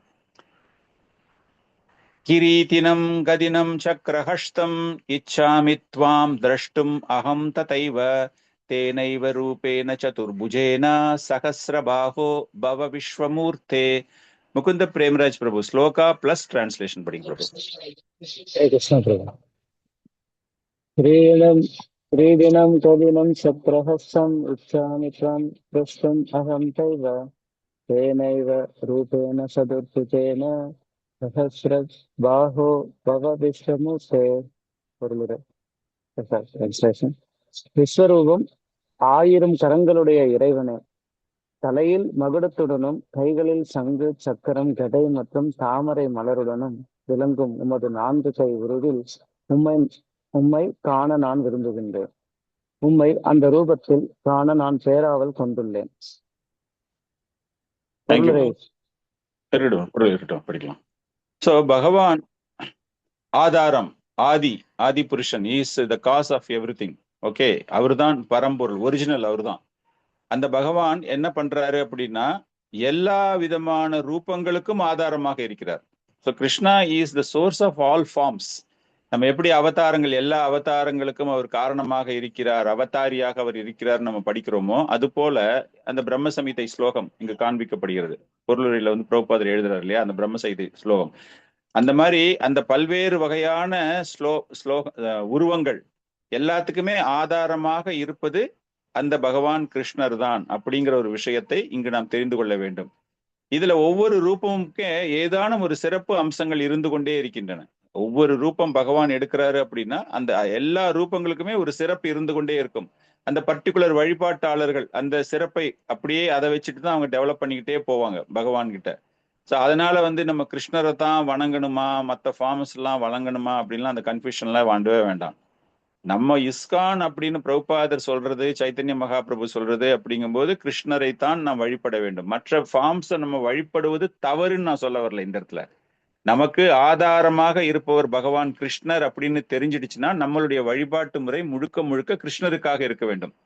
அவர் கிருஷ்ணராக செய்த லீலைகள் என்னென்னவோ அதை நாம் நினைத்து அப்படித்தான் நம்ம டெவலப் பண்ணணுமே தவிர நம்ம பக்தியை இந்த இடத்துல அர்ஜுன் இவ்வளோ ஃபார்ம் கேட்டிருக்கானே, பகவானுக்கு இவ்வளோ ஃபார்ம்னு இருக்கே, நான் வந்துட்டு வெறும் கிருஷ்ணரை மாத்திரம் வணங்குறேனே, அப்படின்னா நான் வணங்குதல் தவறா, நான் வந்து என்னுடைய பிரார்த்தனை முறையை நான் மாற்றிக்கொள்ள வேண்டுமா, நான் எல்லா ஃபார்மையும் வீட்டில் வச்சுக்கணுமா, எல்லா ஃபார்முக்கும் டெய்லி பூஜை பண்ணணுமா, அந்த மாதிரி தயவு செஞ்சு எந்த கன்ஃபியூஷனுமே படாதீங்க.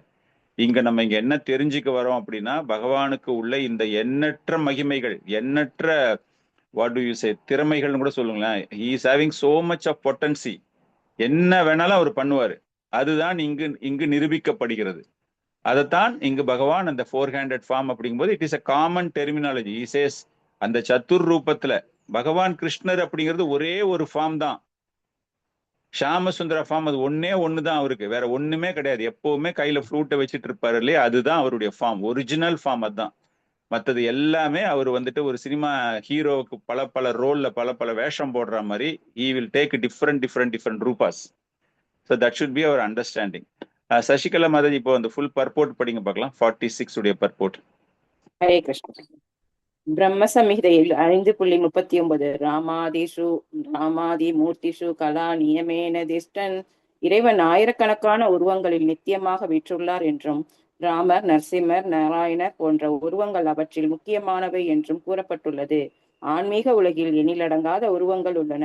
ஆனால் முழுமுதற் கடவுளின் அத்தகைய உருவங்கள் அனைத்திற்கும் கிருஷ்ணரே மூலம் என்பதையும் அவரே இந்த விஸ்வரூபத்தினை தற்காலிகமாக ஏற்றுள்ளார் என்பதையும் அர்ஜுனன் அறிந்திருந்தான்.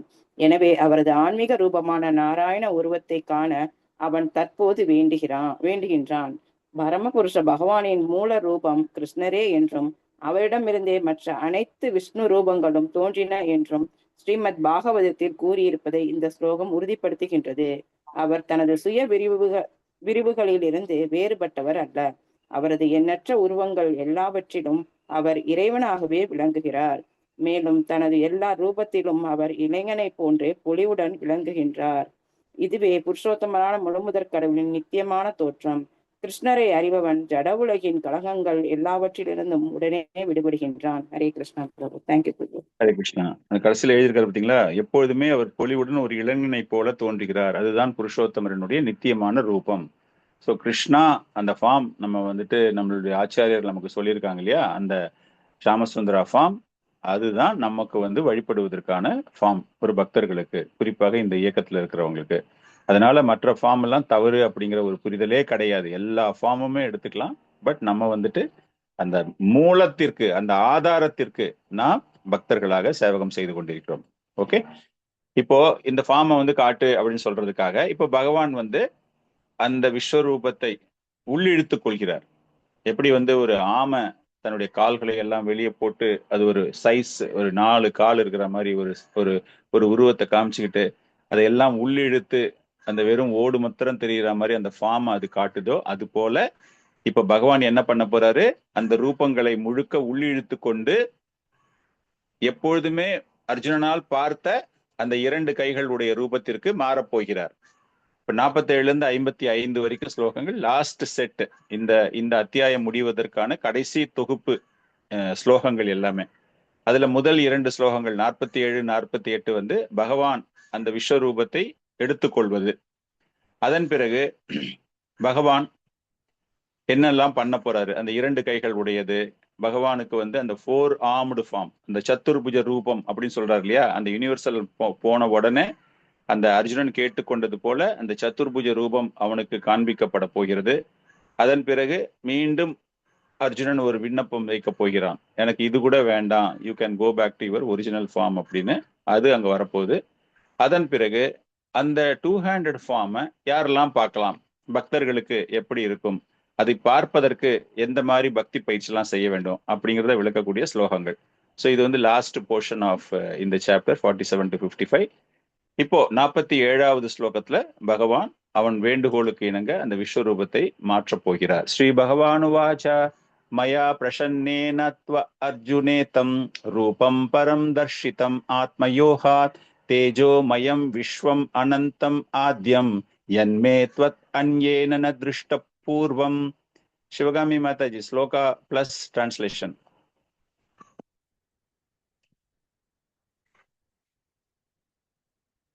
சிவகாமி மாதா இல்லையா? இருக்கிறேங்க பிரபு. படிங்க.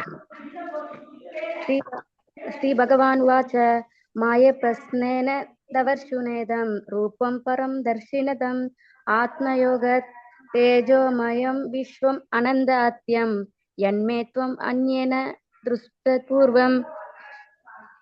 புருஷோத்தமரான முழுமுதல் கடவுள் கூறினார், எனதம்பு அர்ஜுனா, எனது அந்தரங்க சக்தியின் மூலம் இந்த தெய்வீகமான விஸ்வரூபத்தை நான் இந்த உலகத்தினுள் மகிழ்வுடன் காண்பித்தேன்.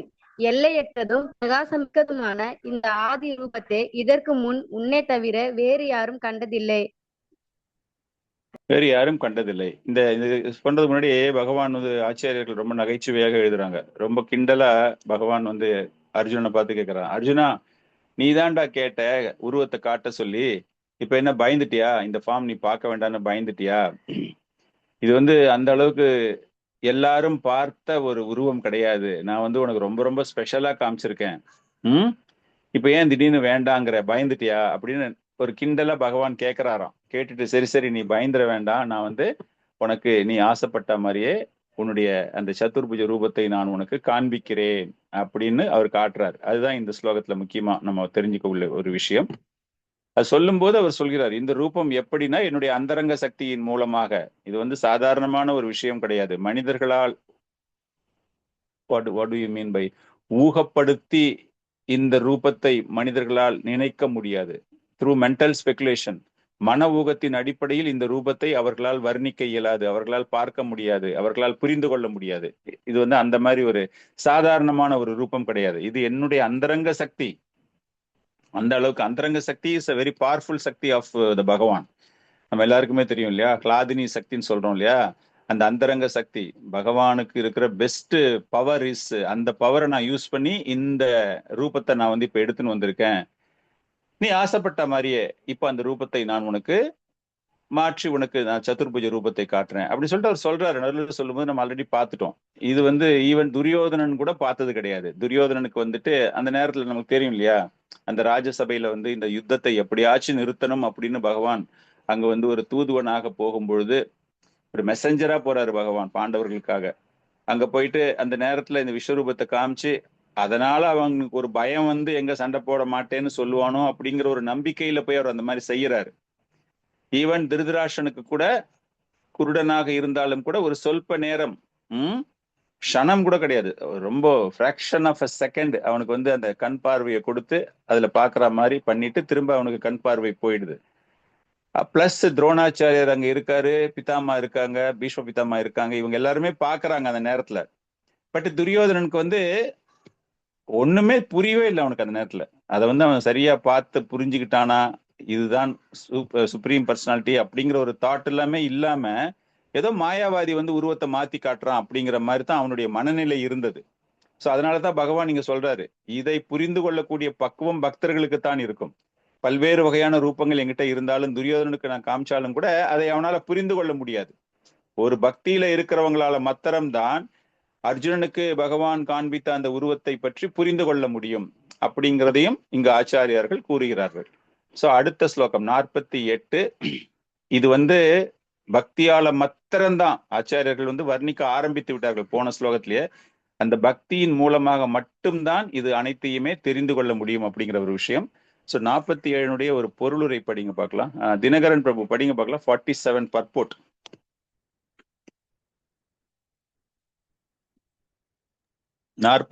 பொருளுரை. ஹரே கிருஷ்ணன். கிருஷ்ணன் பரம புருஷரின் விஸ்வரூபத்தை காண விரும்பினான். எனவே தனது நண்பனான அர்ஜுனன் மீதான கருணையால் பிரகாசமும் வைபவமும் நிறைந்த தனது விஸ்வரூபத்தை பகவான் கிருஷ்ணர் காட்டினார். இந்த ரூபம் சூரியனை போன்றது, பிரகாசத்துடனும் இருந்தது. அதன் பல்வேறு முகங்கள் விரைவாக மாற்றிக்கொண்டிருந்தாலும் தனது நண்பனான அர்ஜுனன் விருப்பத்தை பூர்த்தி செய்வதற்காக மட்டுமே கிருஷ்ணர் இந்த விஸ்வரூபத்தை காட்டினார். இது மனிதர்களின் கற்பனை கெட்டாத அந்தரங்க சக்தியின் மூலம் கிருஷ்ணரால் தோற்றுவிக்கப்பட்டது. இறைவனின் இந்த ரூபத்தை அர்ஜுனன் முன் வேறு யாரும் பார்த்ததில்லை. ஆனால் அர்ஜுனனுக்கு இந்த உருவம் காட்டப்பட்டது. சொர்க்கலோக விண்ணொலியில் இதர கிரகங்களிலும் இந்த மற்ற பக்தர்களாலும் இதனை காண முடிந்தது. இதற்கு முன் அவர்கள் இதனை கண்டதில்லை. ஆனால் அர்ஜுனன் உதவியால் அவர்களாலும் காண முடிந்தது. வேறு விதமாக கூறினால் அர்ஜுனனுக்கு காட்டப்பட்ட விஸ்வரூபத்தை கிருஷ்ணரின் கருணையால் இதர பக்தர்கள் சீடர்கள் அனைவராலும் காண முடிந்தது. துரியோதனிடம் கிருஷ்ணர் சமாதானத்திற்காக தூது சென்ற போது துரதிருஷ்டவசமாக அவன் சமாதான கோரிக்கையை ஏற்கவில்லை. அது சமயம் கிருஷ்ணர் துரியோதனுக்கு விஸ்வரூபத்தை காட்டியதாக ஒரு கருத்துரைத்துள்ளனர். ஆனால் உண்மை என்னவென்றால் தனது விஸ்வரூபத்தை ஒரு பகுதியை மட்டுமே கிருஷ்ணர் அப்போது வெளிப்படுத்தினார். அத்தகைய ரூபங்களுக்கெல்லாம் அர்ஜுனன் காட்டப்பட்ட ரூபத்தை மாறுபட்டவை. இந்த உருவத்தை இதற்கு முன் வேறு எவரும் கண்டதில்லை. இது இங்கே மிக தெளிவாக கூறப்பட்டுள்ளது. ஹரே கிருஷ்ணா பிரபு. ஹரே கிருஷ்ணா. சோ பிரபுபாதர் ரொம்ப கிளீனா எழுதிட்டார். விஸ்வரூபத்தின் ஒரு பகுதியை மட்டுமே துரியோதனனுக்கு அப்போது அவர் வெளிப்படுத்தினார். இப்போ அர்ஜுனனுக்கு காட்டுறதுதான் ஃபுல் ஃபார்ம். சோ இது வந்து நான் இதுக்கு முன்னாடி யாருக்குமே காண்பித்ததே கிடையாது அப்படிங்கிற ஒரு விஷயம் இங்கு உறுதிப்படுத்தப்படுகிறது. So Vishwaroopam to shown to Arjuna is very very special. அது யாராலையுமே பார்க்க முடியல. 48 நவேத யக்ஞ அத்தியாயனைர் நாதானைர் நச்ச கிரியாபிரீர் நா தபோபிர் உக்ரை ஏவம் ரூப சக்கிய அகம் நிர்லோகே திருஷ்டும் த்வத் அன்யேனா குரு பிரவித்ரா.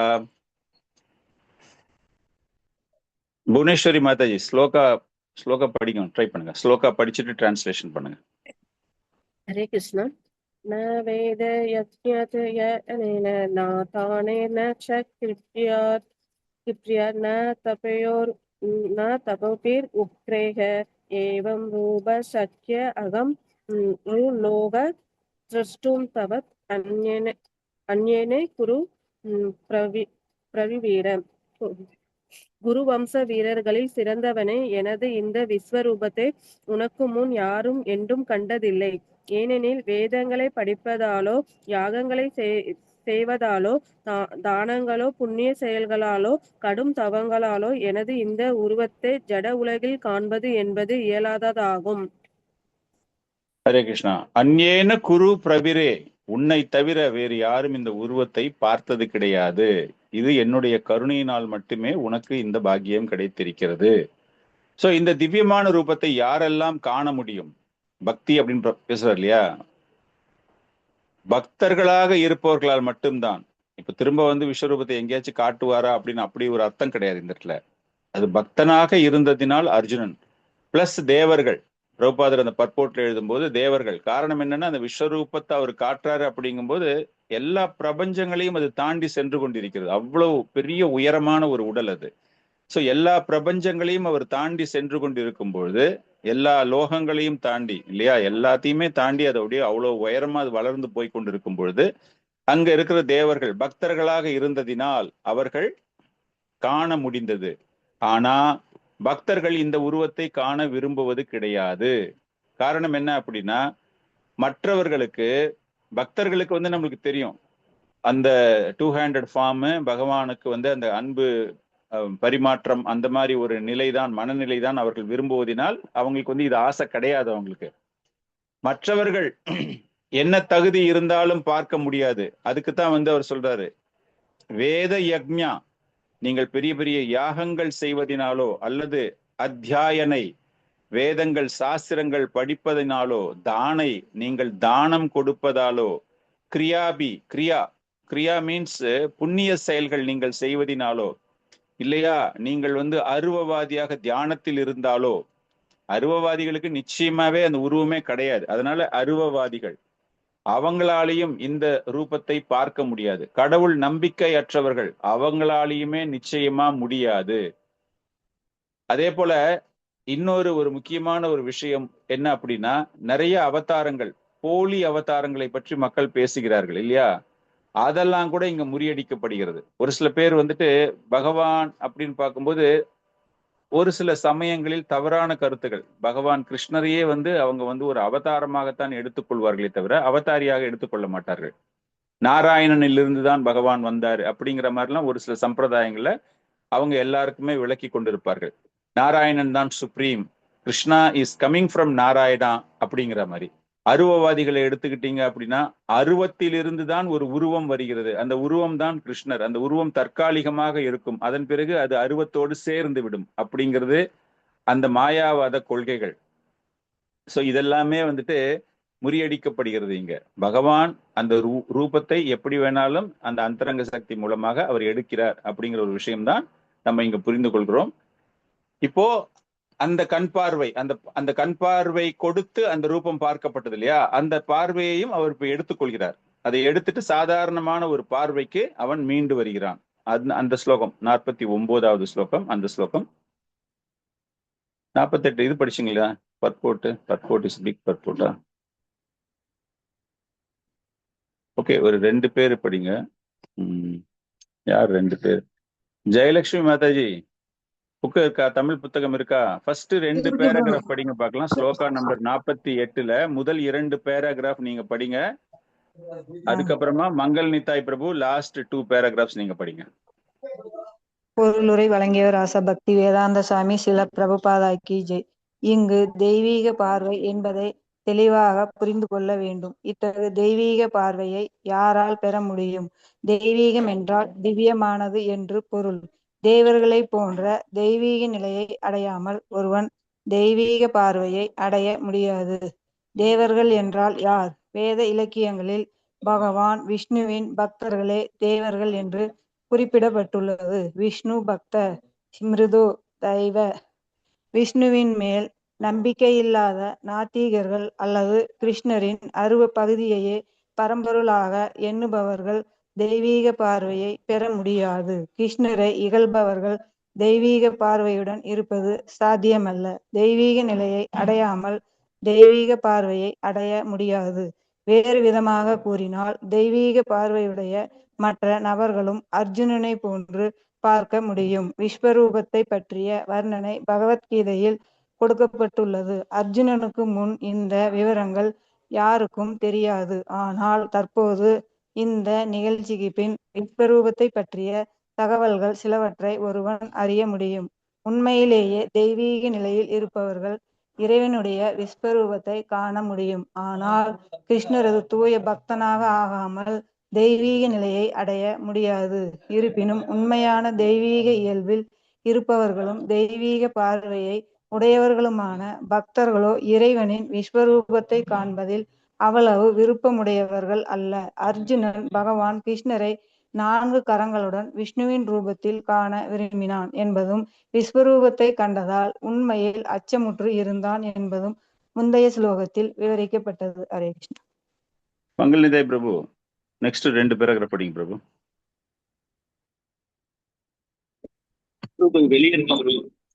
ஓகே, விஜயகுமார் பிரபு இருக்கீங்களா?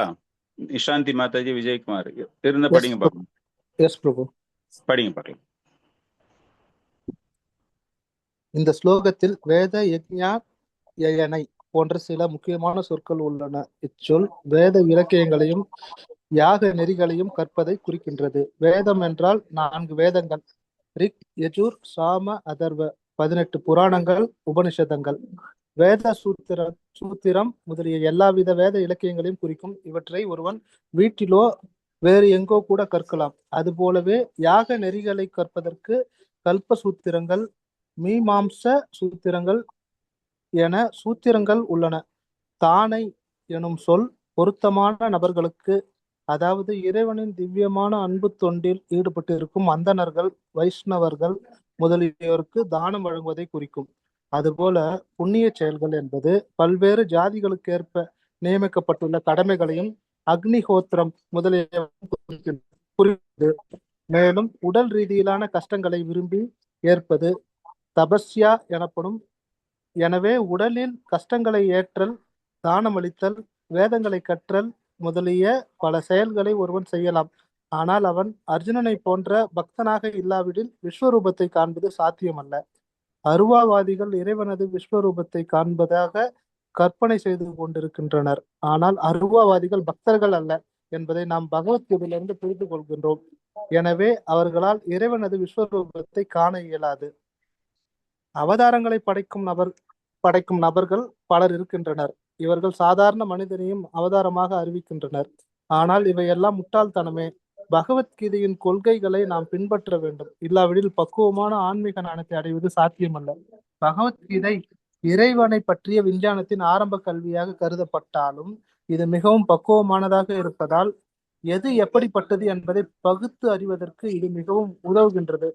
போலி அவதாரத்தை பின்பற்றுபவர்கள் இறைவனின் தெய்வீக அவதாரத்தை, விஸ்வரூபத்தை தாங்களும் பார்த்திருப்பதாக கூறலாம். ஆனால் இதனை ஏற்றுக்கொள்ள முடியாது. ஏனெனில் கிருஷ்ணருடைய பக்தனாக ஆகாமல் இறைவனின் விஸ்வரூபத்தை காண முடியாது என்பது இங்கே மிக தெளிவாக கூறப்பட்டுள்ளது. எனவே ஒருவன் முதலில் கிருஷ்ணரின் தூய பக்தனாக வேண்டும்.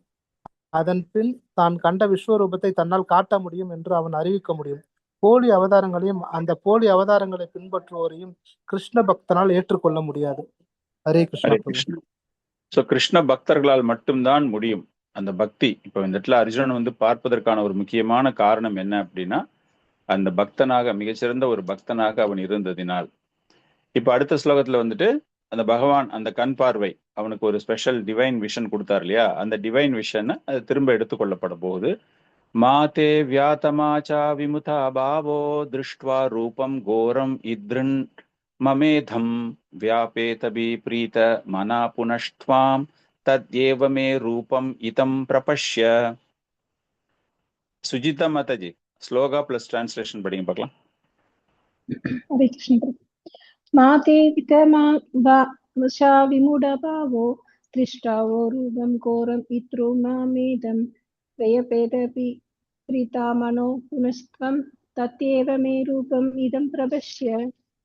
எனது இந்த கோரமான உருவத்தை கண்டு நீ மிகவும் பாதிக்கப்பட்டு குழம்பியுள்ளாய். இனி இது முடிவு பெறட்டும். என் பக்தனே, எல்லா குழப்பங்களில் இருந்தும் விடுபடுவாயாக. அமைதியான மனதுடன் நீ விரும்பும் உருவத்தை தற்போது நீ காணலாம். ஹரே கிருஷ்ணா. தேங்க்யூ மாதாஜி.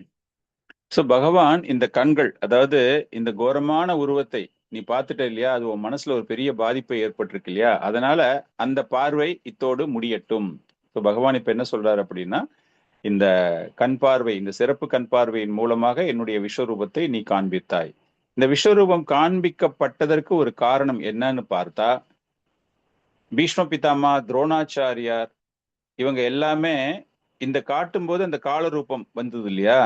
முக்கியமா அவர் என்ன பண்றாருன்னா, இது காட்டுனது மூலமாக அர்ஜுனனுக்கு ஒரு பாடத்தை அவர் புகட்டுகிறார். நீ இந்த யுத்த காலத்துல இவ்வளவு பேர் இருக்காங்களே, நான் சண்டை போட மாட்டேனேன்னு பயந்துட்டு இருக்கியே, பாரு மிகச்சிறந்த போர் வீரர்களான பீஷ்ம பிதாமா, துரோணாச்சாரியார் அவங்க எல்லாமே கூட முடிஞ்சு போயாச்சு. அவங்க வாழ்க்கை எல்லாமே முடிந்து விட்டது.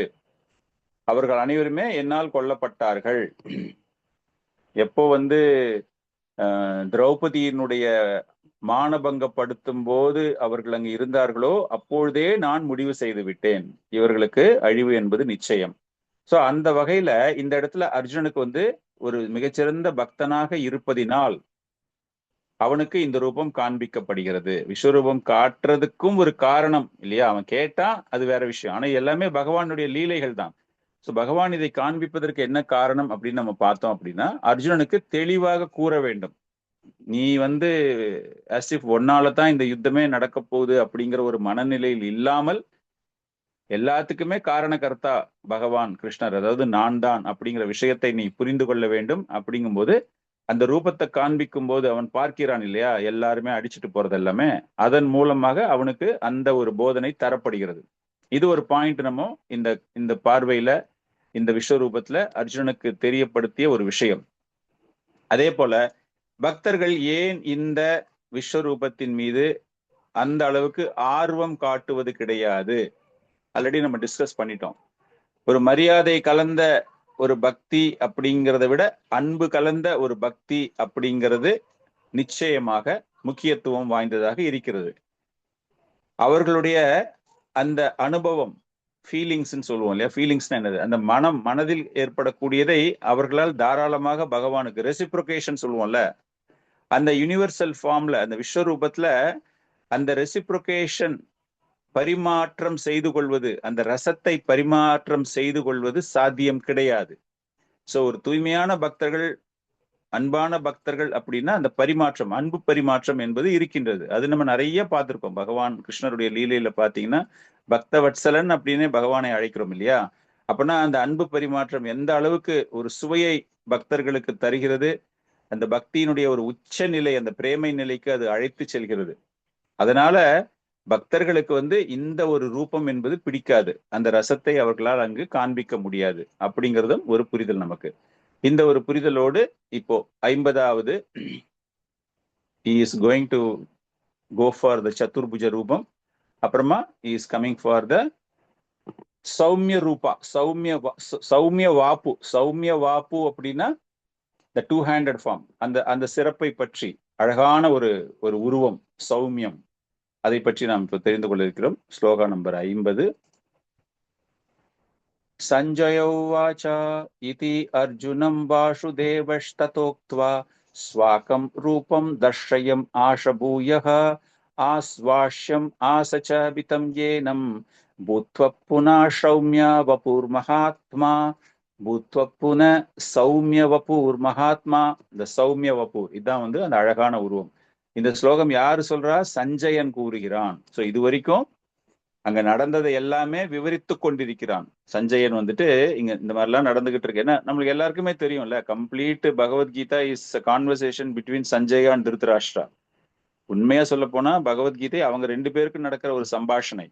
அதுல எல்லா விஷயத்தையும் அவன் சொல்லிட்டு இருக்கான். அர்ஜுனன் கேட்டான், அர்ஜுனன் 4 400 ஃபார்ம் பார்த்தான், அர்ஜுனன் விஸ்வரூபத்தை பார்த்தான், நானும் பார்த்தேன், அர்ஜுனன் பயந்துட்டான். சோ இந்த மாதிரி அவன் நரேஷன் கமெண்ட்ரி கொடுத்துக்கிட்டே இருக்கான். இப்போ ஆக்சுவலா அங்க நடந்த விஷயத்தை சஞ்சயன் நேரடியாக கூறுகிறான்.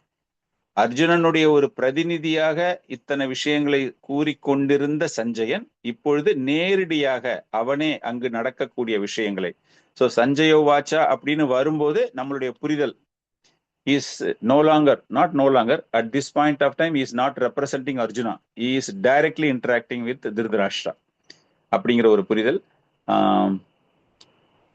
அசோக் பிரபு, சாரி அச்சுதா பிரபு, ஸ்லோகா பிளஸ் டிரான்ஸ்லேஷன் படிங்க பிரபு. ஹரே கிருஷ்ணா. இத்யர்ஜுனம் வாசுதேவஸ்ததோ வக்தா ஸ்வகம் ரூபம் திருஷ்யாமாஷ பூயः ஆஸ்வாஸ்யாம் ஆஷ சபீதம் ஏனம் பூத்வா புனவ் சௌமிய வபுர் மகாத்மா. திருதராஷ்டிரிடம் சஞ்சயன் கூறினான், புருஷோத்தமரான முழுமுதற் கடவுள் கூறினார். அர்ஜுனனிடம் இவ்வாறு பேசிய பிறகு 4 கரங்களுடைய தனது சுய உருவையும் இறுதியில் 2 கரங்களுடனான உருவையும் காட்டி அச்சமுற்று இருந்த அர்ஜுனனை உற்சாகப்படுத்தினார். ஹரே கிருஷ்ணா.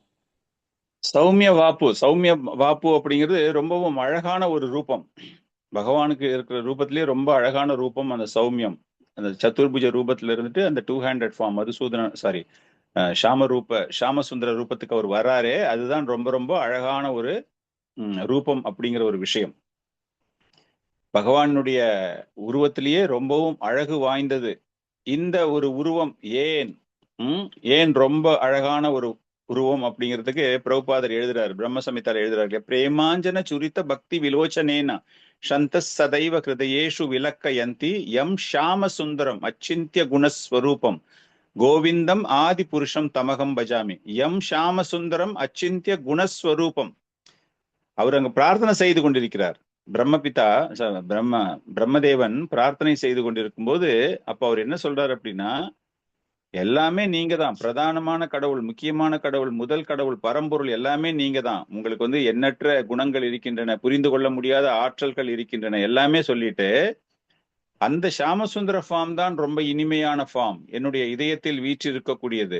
ஒவ்வொரு தூய்மையான பக்தர்களுடைய இதயத்திலும் அதை மனதில் வைத்து கொண்டுதான் அப்படின்னு அந்த ரூபம் எவ்வளவு முக்கியத்துவம் வாய்ந்தது அப்படின்னு தேவர்களுக்கெல்லாம் தேவராக, இந்திரன் தேவர்களுக்கு தேவர், அவருக்கும் தலைவராக இருக்கக்கூடிய Brahmadevan. Of course Krishna is the supreme leader, but Brahmadevan is holding a biggest position, right? பெரிய பொசிஷன் அவருக்கு. அவரே சொல்றாரு, எனக்கு இந்த ரூபம் தான் அவ்வளவு சிறப்பான ஒரு விஷயம் அப்படின்னு. அதே போல இந்த ரூபத்தை மனதில் தாங்க வேண்டும், மனதில் பகவானை நினைத்து கொள்ள வேண்டும், அந்த அழகை ரசிக்க வேண்டும். அந்த மாதிரி அழகை ரசிக்கும் போது பக்தர்களுக்கு எண்ணற்ற ஒரு பலன் கிடைக்கின்றது அப்படிங்கிறது அப்படி பிரம்மதேவன் இந்த இடத்துல. அதுக்கப்புறம் தானே பிரம்மதேவனுக்கு எல்லாமே ஆரம்பிச்சிருக்கு. பிரம்மதேவன் ஸ்டார்டிங்ல சிருஷ்டி பண்றதுக்கு ரொம்ப தயக்கம் கொண்டிருக்கும் பொழுது அப்ப அவர் என்ன ஆச்சு, அவருக்கு பகவானை பிரார்த்தனை செய்யும் போது மனதில் இருந்த பகவான், பரமாத்மாவான பகவான், அவரை ஷாமசுந்தரராக கருதி அவரை பிரார்த்தனை செய்யும் பொழுதுதான் அவருக்கு அந்த ஞானம் கொடுக்கப்படுகிறது. அதே மாதிரி தான் வியாசதேவருடைய கதையை நீங்க பாத்தீங்க அப்படின்னா, வியாசதேவர் பெரிய மன நிம்மதியற்ற நிலையில் இருக்கிறார். வேதங்கள் மகாபாரதத்தை எல்லாமே தொகுத்த பிறகும் அவருடைய மனதில் நிம்மதி இல்லை. அப்படிங்கும் போது அவர் அப்படியே சஞ்சலமாக இருக்கிற நேரத்துல நாரதமுனி அங்க வரார். நாரதமுனி வந்துட்டு அவருக்கு எல்லா விதமான விளக்கங்களும் தருகிறார். அப்போ நாரதர் என்ன சொல்றாருன்னா, நீ பகவானை பற்றி, அந்த பகவத தர்மத்தை பற்றி எங்கேயுமே நீ சொல்லவே இல்லை. பக்தி யோகேன மனசி சம்யக் பிராணிஹிதே அமலே அப்ஷயதா புருஷம் பூர்ணம் மாயம் ச தத் அப்ஷாரயம். 1st Canto 7th Chapter 4th shloka. இதுல அந்த பகவானை பற்றி அவர் எல்லாமே சொல்லிட்டு, அப்போ வியாசதேவர் எப்படி தன்னுடைய மனதை ஒருநிலைப்படுத்தினார், அந்த ஒருநிலைப்படுத்தி பகவானை எந்த ரூபத்தில் அவர் வணங்கினார் அப்படின்னு விளக்கக்கூடிய ஒரு ஸ்லோகம். சோ இது செய்யறதுக்கு ஒரு சிறு துளி அளவு கூட பௌதீக இச்சை இல்லாமல் இருப்பவனால் மட்டும்தான் இதை அனுபவிக்க முடியும். சோ தூய்மையான ஒரு பக்தர்கள் அப்படின்னா அவர்களுக்கு இந்த பகவத்கீதையை படிப்பதின் மூலமாகவோ அல்லது சாது சங்கத்தின் மூலமாகவோ அல்லது பக்தி தொண்டு செய்வதின் மூலமாகவோ அந்த நிலை ஏற்படுகிறது. அந்த தூய்மையான ஒரு நிலை, எந்த விதமான பௌதீக கலப்படமும் அற்ற ஒரு நிலை ஏற்பட்டு அவர்கள் பகவானை அனுபவிக்க முடியும். சோ இதைத்தான் நாரதர் வியாசதேவருக்கு கூறினார். பிரம்மதேவன் பகவானுடைய அந்த ரூபம் எவ்வளவு அழகான ஒரு ரூபம் அப்படின்னு அந்த ரூபத்தையும் இங்கு வர்ணிக்கிறார். ஸோ அந்த இதுல 50வது ஸ்லோகம் பர்போர்ட். கிருஷ்ண கார்த்திகா பிரபு பர்போர்ட் மாத்திரம் படிங்க பார்க்கலாம். 50. ஸ்ரீலபிரபாதுக்கு ஜெய். வாசுதேவருக்கும் தேவகிக்கும் மைந்தனாக கிருஷ்ணர் தோன்றிய பொழுது முதலில் அவர் 4 கரங்களுடைய நாராயணராக தோன்றினார். ஆனால் அவர் தனது பெற்றோரால் வேண்டப்பட்ட போது தன்னை சாதாரண குழந்தையை போன்று மாற்றிக்கொண்டார். அதுபோலவே 4 கரங்களுடைய ரூபத்தை காண்பதில் அர்ஜுனனுக்கு விருப்பம் இருக்காது என்பதை கிருஷ்ணர் அறிவார். இருப்பினும் 4 கரங்களுடைய அத்தகு உருவத்தை காட்டும்படி அர்ஜுனன் வேண்டியதன் காரணத்தால் கிருஷ்ணர் அந்த உருவத்தை மீண்டும் காட்டி இறுதியில் தனது 2 கரங்களுடைய உருவத்தை காட்டினார். சௌமிய வபுக என்னும் சொல் மிகவும் முக்கியமானதாகும். சௌமிய வபுக என்றால் மிகவும் அழகிய உருவம் என்று பொருள். இந்த உருவமே அழகில் மிகச் சிறந்ததாகும். கிருஷ்ணர் இவ்வுலகில் இருந்தபோது அவரது அழகிய உருவினால் அனைவரும் எளிமையாக கவரப்பட்டனர். மேலும் கிருஷ்ணரே அகிலத்தின் இயக்குனர் என்பதால் தனது பக்தனான அர்ஜுனனின் பயத்தை அறவே ஒழித்து மீண்டும் தனது அழகான உருவத்தை காட்டினார். பிரம்ம சமீதையில் 5.38 கூறப்பட்டுள்ளது, பிரமாஞ்சன சொரித பக்தி விலோச்சனேன, எவருடைய கண்கள் பிரேமை என்னும் மையினால் அலங்கரிக்கப்பட்டுள்ளதோ அத்தகைய நபர்களே ஸ்ரீ கிருஷ்ணரின் அழகிய உருவினை காண முடியும். ஹரே கிருஷ்ணா. ஸோ அழகிய உருவம் இந்த இடத்துல வந்துட்டு சௌமியா சௌமிய வப்பு, ரொம்ப அழகான உருவம். ஸோ பகவான் இங்க என்ன சொல்றாரு அப்படின்னா, அர்ஜுனனுக்கு வந்து அந்த சதுர்புஜ ரூபம் கூட அவன் பார்க்க ஆசைப்பட மாட்டான் அப்படிங்கிறதுக்காக அவர் தன்னுடைய இயல்பான உருவத்திற்கு மாறுகிறார். சோ இங்க ரூபங்கள் மாற்றப்படுகின்றன. இதே மாதிரி ரூபங்கள் வேற எங்கேயாச்சும் மாத்தி இருக்காரா பகவான்? உங்களுக்கு எங்கேயாவது மாத்தின மாதிரி தெரியுமா? சிறைச்சாலையில மாத்தினாங்க பிறந்த இடத்துல. சிறைச்சாலையில் மாற்றினார். எந்த சிறைச்சாலையில் மாற்றினார்? அவருக்கு தேவகி அவங்க பிறந்தப்பல கம்சனோட சிறைச்சாலையில். தேவகி பிறந்த பொழுது, அதாவது பகவான் அவதரித்த போது தேவகி வசுதேவருக்கு 4 கரங்களோடு தோன்றிய பகவான். அது ரொம்ப சுவையாக ஒவ்வொரு ஆச்சாரியர்களும் எழுதுவாங்க. பிரபுபாதர் என்ன எழுதுறாரு அப்படின்னா, தேவகி சொல்றாலாம், ரொம்ப சந்தோஷம் இந்த 400 ஃபார்ம்ல நான் உங்களை பாக்குறது. இந்த ஃபார்ம் வந்து யாருக்குமே அவ்வளவு சீக்கிரமா இருக்காது. இந்த ஃபார்மோட நீ இருக்க அப்படின்னா you are a special person அப்படிங்கிறது கம்சனுக்கு தெரிஞ்சிடும். அதனால உன்னை உடனே கொன்னுடுவான் அவன். சோ கம்சனை ஏமாத்துறதுக்காக நீ என்ன பண்ணு, சாதாரண ரூபத்துக்கு நீ மாறிடு அப்படிம்பாங்களாம். சோ அந்த மாதிரி பகவான் அந்த இடத்துல தன்னுடைய ரூபத்தை மாற்றிக் கொள்கிறார். மிக உயர்ந்த ஒரு பக்தை இல்லையா? பகவானே குழந்தையா பிறக்கிறா அப்படின்னா it is not an ordinary devotee. So அது போல இங்கு அர்ஜுனன் சாரதியாக பகவானை வைத்துக் கொள்ளக்கூடிய அளவிற்கு உறவு அங்கு இருக்கின்றது அப்படின்னா அவர் மிகச்சிறந்த ஒரு பக்தன். சோ இது போன்ற ஒரு பக்தர்களுக்கு பகவான் தன்னுடைய ரூபத்தை மாற்றுகிறார். சோ நம்மளும் அந்த மாதிரி ஒரு பக்தனாக மாறினால் நமக்கும் சதுர்புஜ ரூபம் காண்பிக்கப்படும், நமக்கும் பகவான் ஷியாமசுந்தர ரூபத்தை காண்பிப்பார்.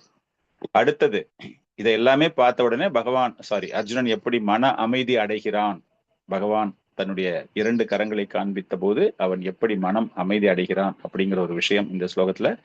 அர்ஜுனோவாச்ச திருஷ்ட்வேதம் மானுஷம் ரூபம் தவ சௌமியம் ஜனார்தனா இதானிம் அஷ்மிஷம் ரதஹ சச்சேதஹ பிரகிருதிம் கதஹ. Meenakshi Mataji, Menaka Mataji please. Hare Krishna. Shloka plus translation படிங்க. ஓகே பிரபு. அர்ஜுன உவாச்ச திருஷ்ட்வேதம் மானுஷம் ரூபம் தவ சௌமியம் ஜனார்தன இதானீம் அஸ்மி சம்வருத்தக சச்சேதோ பிரகிருதிம் கதஹ. மொழிபெயர்ப்பு அறிஞர் ஸ்ரீல பிரபுபாதர் கி ஜெய். கிருஷ்ணரை அவரது உண்மையான உருவில் கண்டபோது அர்ஜுனன் கூறினான், ஓ ஜனார்த்தனா, மனிதனை போன்று தோன்றக்கூடிய மிகவும் அழகான இந்த உருவத்தை கண்டு எனது மனம் தற்போது அமைதி அடைந்துள்ளது. நான் எனது சுய இயல்பினை மீண்டும் அடைந்துள்ளேன். ஹரே கிருஷ்ணா பிரபுஜி. ஹரே கிருஷ்ணா. மானுஷம் ரூபம், பகவான் வந்து அந்த 2 கைகளோடு அவர் தோன்றுவதனால் மானுஷ ரூபம். ஆனால் அவர் சாதாரண மனிதன் கிடையாது. உடனே மானுஷ ரூபம் அப்படின்ற உடனே இந்த தர்க்கவாதிகள் எல்லாமே இருக்காங்க இல்லையா, கடவுள் மீது நம்பிக்கை அற்றவர்கள், அவங்க வந்து மானுஷ ரூபம் is ordinary person with magical power அப்படிங்கிறாங்கல்ல, அந்த மாதிரி கிடையாது. சோ பகவானுடைய மானுஷ ரூபம் அப்படின்னா அவருடைய இயல்பான ரூபம் இங்கு காண்பிக்கப்படுகிறது. இதுல ரொம்ப முக்கியமான ஒரு விஷயங்கள் என்னென்ன அப்படின்னா, பகவான் சாதாரணமான மனிதர் கிடையாது, அசாதாரணமான குணங்களை உடையவர், ஆற்றலை உடையவர். அதே போல அவர் அருவவாதியும் கிடையாது. பல்வேறு ரூபங்களை மாற்றி மாற்றி காண்பிக்கிறார் இல்லையா, அப்படி பார்க்கும்போது அவர் அருவவாதியும் கிடையாது அப்படிங்கிற ஒரு புரிதல் அந்த மாயாவாதிகளுக்கு, இம்பர்சனலிஸ்டுக்கு, அருவவாதிகளுக்கும் இதன் மூலமாக, இந்த லீலையின் மூலமாக பகவான் என்பவர் உருவம் உடையவர் அப்படிங்கிற ஒரு விஷயமும் அங்கு தெரியப்படுகிறது. அப்புறமா என்ன பண்றாங்க, ஒரு சில சமயத்தினர்னு சொல்ல முடியாது, ஒரு சில தத்துவவாதிகள் அவர்கள் தவறான கருத்துக்களை பரப்புகிறார்கள். ஃபார் எக்ஸாம்பிள் நம்ம டைரக்டா புரிஞ்சுக்கணும் அப்படின்னா, மாயாவாதிகள் என்ன சொல்றாங்க, பகவானுக்கு உருவம் கிடையாது அப்படிங்கிறாங்க இல்லையா. சோ அந்த மாதிரி உருவம் கிடையாது அப்படின்னு சொல்லும் பொழுது அதை மறுப்பது எப்படி? அதற்கு நமக்கு வந்து ஏதாச்சும் ஒரு ஆதாரம் இருக்கணும் இல்லையா? அவங்களை கண்டிப்பா மறுக்கணுமே. அப்படிங்கும்போது ஒரு அழகான ஒரு ஊமை இங்கு தரப்படுகிறது. சூரிய ஒளி வெளிச்சமா இருக்கு, அதுல வந்து உங்களுக்கு வெளிச்சம் தெரிகின்றது. இல்ல எனக்கு வந்து வெளிச்சம் பத்தாது அப்படின்னு நீங்க ஒரு டார்ச் லைட்டை கையில வச்சுக்கிட்டு அடிச்சு பாத்தீங்கன்னா அப்போ எனக்கு எல்லாமே புரியுது அப்படிங்கிற மாதிரி ஒரு நிலை. என்ன அப்படின்னா, பகவத்கீதையில் என்ன கூறப்பட்டிருக்கிறது? பகவத்கீதை அப்படிங்கிறது இட் இஸ் வேத சாராம்சம். அந்த வேதங்களில் கூறப்பட்டுள்ள சாராம்சம் தான் பகவத்கீதையில் இருக்கிறது. பகவானினால் கூறப்பட்டுள்ள எல்லா விஷயங்களும் பகவத்கீதையில் இருக்கிறது. ஸோ எவன் ஒருவன் பகவத்கீதையை படிக்கின்றானோ, அந்த சாராம்சத்தை புரிந்து கொள்கிறானோ, அவனுக்கு எப்படி சூரிய ஒளியின் மூலமாக வெளிச்சம் அவனுக்கு கிடைக்கிறதோ, வழி தெரிகிறதோ, இல்ல எனக்கு வழியே தெரியல, நான் வந்து டார்ச் லைட் அடிச்சுட்டு போனா தான் எனக்கு வழி தெரியும், இன்னும் அது எப்படின்னா அறியாமையில் இருப்பது. அதனால பகவத்கீதையில் இந்த கூறப்பட்டுள்ள ஒரு கருத்துகள், பகவானை பற்றிய விஷயங்கள் எல்லாமே பரிபூர்ணமான உண்மை. இந்த இடத்துல பகவத்கீதையில வந்து it's not Prabhupad has return, it is பகவான் ஹஸ் டோல்ட், பகவான் ஹஸ் எக்ஸிபிட்டட். பகவான் வந்து தன்னுடைய பக்தனான அர்ஜுனனுக்கு அந்த மாதிரி ரூபத்தை மாத்தி மாத்தி மாத்தி காமிச்சிருக்காரு, காமிச்சிட்டு அவரு சொல்லியிருக்காரு. Prabhupada simply copying and pasting, அவ்வளவுதான். நம்ம கட் அண்ட் பேஸ்ட் பண்ணுவோம்ல, பிரபுபாதர் அந்த வேலை தான் பண்ணியிருக்காரு. எக்ஸ்ட்ராவா அவர் எந்த வேலையும் பண்ணல அவரு. அதனால நமக்கு பகவத்கீதையில கொடுக்கக்கூடிய விஷயங்கள், பகவானை பற்றி கூறிய விஷயங்கள் பரிபூர்ணமான ஒரு வெளிச்சம், சூரிய ஒளியின் மூலமாக வெளிச்சம் நேரடியாக எப்படி நாம் பெறுகிறோமோ, அது போல இந்த ஒரு ஞானம் பகவத்கீதை மூலமாக பகவானை பற்றி, பகவானுடைய பல்வேறு ரூபங்களை பற்றி நாம் தெரிந்து கொள்கிறோம். அப்படிங்கிறது ரொம்ப முக்கியமான ஒரு ஊமை பிரபுபாதர் வந்து இந்த பர்போட்ல அவர் எழுதுறாரு. பத்மாவதி மாதாஜி பர்போட் மாத்திரம் படிங்க, 51 பர்போட்.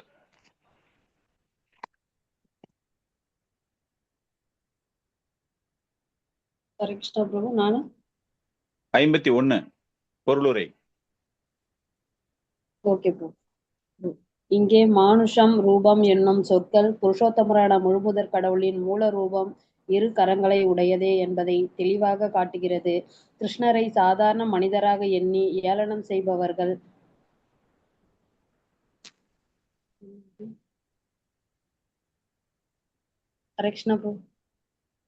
இங்கே இல்ல கட் ஆயிடுச்சு ப்ரோ. படிங்க படிங்க. கிருஷ்ணரை சாதாரண மனிதராக எண்ணி ஏளனம் செய்பவர்கள் அவரது தெய்வீக இயல்பை அறியாத முட்டாள்கள் என்று இங்கே குறிப்பிடப்பட்டுள்ளது.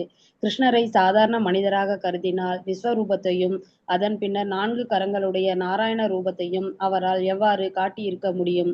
அவரை சாதாரண மனிதராக எண்ணுபவன் கிருஷ்ணருக்குள்ளே இருக்கும் அருவ பிரம்மனே பேசுகின்றது என்று கூறி படிப்பவரை தவறாக வழிநடத்துபவனும் மற்றொரு அநீதியை இழைப்பதாக பகவத்கீதையில் மிக தெளிவாக கூறப்பட்டுள்ளது. கிருஷ்ணர் தனது விஸ்வரூபத்தையும் 4 கரங்களுடைய விஷ்ணு ரூபத்தையும் காட்டியது உண்மை. அவ்வாறிருக்க அவர் எவ்வாறு சாதாரண மனிதராக இருக்க முடியும்?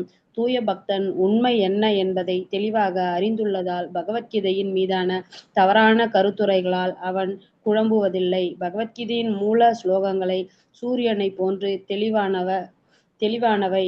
முட்டாள் கருத்துரையாளர்களின் விளக்கொலி அவற்றிற்கு தேவையில்லை. ஹரே கிருஷ்ணா. தேங்க்யூ மாதாஜி. சார், நம்ம பேசின மாதிரி இங்க பகவானினுடைய லீலைகள், பகவானை பற்றி தெரிந்து கொள்வதற்கு பகவத்கீதை நம்மளுக்கு எந்த அளவுக்கு உதவுகிறது அப்படின்னு. அடுத்தது 52வது ஸ்லோகம். 52வது ஸ்லோகத்துல அந்த 2 கரங்கள் உடைய பகவானை காண்பது விஸ்வரூபத்தை காண்பதை விட மிகவும் கடினமானது. அவ்வளவு எளிதாக அந்த பகவானினுடைய 2 கரங்களை காண முடியாது. விஸ்வரூபத்தை கூட நீங்க பார்த்திடலாம், ஆனால் பகவானை 2 கரங்களோடு காண்பது என்பது மிகவும் கடினம் அப்படிங்கிற மாதிரி பகவான் இங்க சொல்றாரு. ஏன் அப்படின்னா, இட்ஸ் பிகாஸ் ஆஃப் பக்தி. அந்த பக்தி இருந்தா தான் காட்ட முடியும் அப்படிங்கிறத இப்போ இந்த ஸ்லோகங்கள் லாஸ்ட் செட் ஆஃப் ஸ்லோகாஸ் 51ல இருந்து வரப்போகுது. இதுல எல்லாமே முழுக்க முழுக்க பகவான் இந்த அத்தியாயத்தை முடிக்கும் போது பக்தியை பிரதானமாக வைத்து, பக்தியின் மூலமாக அப்படிங்கிறத அவர் இங்க சொல்ல போறாரு. So shloka number 52. ஸ்ரீ பகவானுவாச்ச சுதுர்தர்ஷம் இதம் ரூபம் திருஷ்ட்வான் அசி யன்மமா தேவ அபி அஷ்ய ரூபஷ்ய நித்யம் தர்ஷன காங்க்ஷினஹ. பத்மாவதி ஜனார்தன் மாதாஜி ஸ்லோகா பிளஸ் டிரான்ஸ்லேஷன் படிங்க. ஸ்ரீ பகவான் दुर्दर्शम् इदं रूपं दृष्टवानसि यन्मम देव अप्यस्य रूपस्य नित्यं कश्चन काङ्क्षिणः. நான் படிக்கிறேன் பிரபு. டிரான்ஸ்லேஷன் படிங்க மாதாஜி, அதே ஸ்லோகத்து டிரான்ஸ்லேஷன். கேட்கல. ஹரே கிருஷ்ணா. என்னாச்சு? பத்மாவதி ஜனார்தன் மாதாஜி, சிக்னல் கிடைக்கலையா? இல்ல பிரபுஜி, அவங்க படிச்சுட்டாங்க, வேற யாரோ படிச்சுட்டாங்க, அதனால நான் சைலண்ட் ஆயிட்டேன். வேற பேர் பத்மாவதி ஜனார்தன், ஒரே ஒரு பத்மாவதி ஜனார்தன் இருக்கீங்க, அதுக்காக ஜனார்தன் பேரை போட்டு கூப்பிட்டேன் நானு. No problem. வேற யாரோ படிச்சாங்க, யாருன்னு தெரியல பிரபு. நோ இஷ்யூஸ், படிக்கலாம். நீங்க டிரான்ஸ்லேஷன் படிங்க மாதாஜி. அவங்களே படிச்சிட்டாங்களா டிரான்ஸ்லேஷனை? இல்ல, ஸ்லோகா மட்டும் படிச்சாங்க, டிரான்ஸ்லேஷன் படிக்கல. படிங்க, டிரான்ஸ்லேஷன் படிங்க. புருஷோத்தமரான முழுமுதற் கடவுள் கூறினார், எனது அன்பு அர்ஜுனா, இப்போது நீ பார்க்கும் எனது இந்த உருவம் காண்பதற்கு மிகவும் அரிதானது. பிரியமான இந்த உருவத்தை தரிசிப்பதற்கான வாய்ப்பை தேவர்களும் எப்போதும் நாடுகின்றனர். ஹரே கிருஷ்ண பிரபு. பகவானுடைய இந்த 2 கரங்கள் உடைய இந்த ரூபத்தை பார்ப்பது என்பது மிகவும் கடினமானது. தேவர்களும் எப்பொழுதும் பகவானை அது போல காண்பதற்காக ஒரு சின்ன லெவல்ல ஒரு பக்தி இருந்தாலே, பிரபுபாதர் எழுதுறாரு, சின்ன அளவு ஒரு பக்தி இருந்தாலே அவர்களால் விஸ்வரூபத்தை காண முடியும். ஓகே, பக்தி கொஞ்சம் இருந்திருக்கு, வேத சடங்குகள் நீங்க ஒழுங்கா பண்றீங்க அப்படின்னாலே அதை பார்ப்பதற்கான ஒரு பாக்கியம் கிடைச்சிருமா. ஆனால் பகவானினுடைய அந்த 2 கரங்களை நீங்கள் பார்க்க வேண்டும் என்றால் அது ரொம்ப ரொம்ப கஷ்டமான ஒரு விஷயம் அப்படிங்கிறது தான் இந்த இடத்துல முக்கியமான பிரதானமாக நாம் பார்க்கின்றோம். காரணம் என்ன அப்படின்னா, இந்த ஒரு அத்தியாயத்தில் பகவான் தன்னுடைய ரூபத்தை காண்பித்தது அப்படிங்கிறது ரொம்ப பெரிய ஒரு விஷயம். அதுக்கு பல்வேறு வகையான காரணங்கள் இருக்கின்றன. அந்த அளவுக்கு எளிதாக அதை காண்பிக்க முடியாது. அதற்கான காரணம் அர்ஜுனனுடைய ஒரு நிலை, பிளஸ் பகவானும் அந்த தர்மத்தை அங்கு செய்ய வேண்டும் அப்படிங்கிற ஒரு விஷயம். அதற்காக இந்த மாதிரி காட்டுறாரு. பகவான் அந்த நாராயணன் அப்படின்னு சொல்றோம் இல்லையா, ஒரு அபிஷியல் ஃபார்ம் அப்படின்னு சொல்றோம் இல்லையா, அந்த அபிஷியல் ஃபார்ம்ல தான் நிறைய பேர் பகவானை பார்ப்பாங்களே தவிர, அவர் வீட்டுல இருக்கும்போது, வீட்டுல இருந்து ஆபீஸ்க்கு வந்தோடனே தான் ஆபீஸ்ல நிறைய பேர் பார்க்க முடியும்ல. ஒரு பெரிய நீதிபதியே இருக்காரு, இல்லைன்னா ஒரு பெரிய நாட் பொலிட்டிக்கல் லீடர், ஒரு பெரிய போஸ்ட்ல இருக்கிற ஒரு IAS கலெக்டர் இருக்காருன்னா, அவர் ஆபீஸ்க்கு வந்த உடனே அந்த ஆபீஸ்ல அவரை எல்லாரும் ஏதோ ஒரு காரணத்தை வச்சு அவரை பார்க்க முடியும் இல்ல. ஆனால் அவங்க வீட்டுக்கு போகும்போது, அவருடைய குடும்பத்தோடு அவர் இருக்கும்போது ஒரு சாதாரண மக்களினால் சென்று அவரை பார்க்க முடியாது. அது போல பகவானினுடைய 4-handed form, that is what, ஒரு சின்ன அளவு பக்தி இருந்தாலே பார்க்க முடியும் அப்படின்னு சொல்றதுக்கு என்ன அர்த்தம் அப்படின்னா, Narayana form is nothing but is a maintainer. இதை பராமரிக்க வேண்டிய ஒரு பொறுப்புல இருக்கும்போது அவரிடம் யார் வேண்டுமானாலும் சென்று முறையிடலாம். தேவர்கள் பல்வேறு காலகட்டங்களில் பிரார்த்தனைகள் மூலமாக இல்லையா, திருப்பார்கடலில் சென்று அவர்கள் பிரார்த்தனை செய்கிறார்கள். நிறைய அக்கேஷன்ஸ், ஒவ்வொரு அவதாரம் அவர் எடுக்கும் போதும் அவங்க பிரேயர்ஸ். அப்போ போய் அவங்க அங்க யாரை பாக்குறாங்க?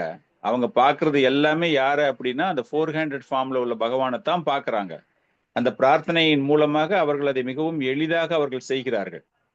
பர்போட்ல எழுதுறார் பிரபுபாதர், அவஜானந்தி மாமூதா மானுஷம் தானும் ஆஸ்ரிதம். முட்டாள்களுக்கு பகவான் தெரிவது கிடையாது. பிரம்ம சமிதால சொல்ற மாதிரி எல்லாத்துக்கும் காரணம் பகவான் தான். ஆன்மீகமாக இருந்தாலும் சரி, பௌதிகமாக இருந்தாலும் சரி, அந்த பகவான் அவரை பக்தி இல்லாதவர்களினால் காணவே முடியாது அப்படிங்கிறது. கார்மிகள், ஞானிகள், பக்தர்கள், 3 வகையான மக்கள் நம்ம எல்லாருக்குமே தெரியும் இல்லையா. கர்மி அப்படின்னா என்னது? கர்மி பௌதீகத்தனமான ஒரு கணக்கு போடுவாங்க, எனக்கு என்ன லாபம் கிடைக்கும், என்ன கிடைக்கும், அதுக்காக நம்ம எப்படி நம்ம பண்ணணும் அப்படின்னு. அவர்களுக்கு நிச்சயமாக பரம்பொருளை புரிந்து கொள்ளவே முடியாது. ஞானிகள் நிறைய விஷயங்கள் தெரியலாம். They have a speculative knowledge. ஊகத்தின் அடிப்படையில் அவர்களுடைய அறிவு வளரும் பொழுது அந்த பகவானை பற்றிய விஷயத்தை கூட ஊகத்தின் அடிப்படையில் தான் அவர்கள் எடுத்து வருவார்களே தவிர உண்மையான ஒரு புரிதலோடு அவர்களால் எடுத்து வர முடியாது.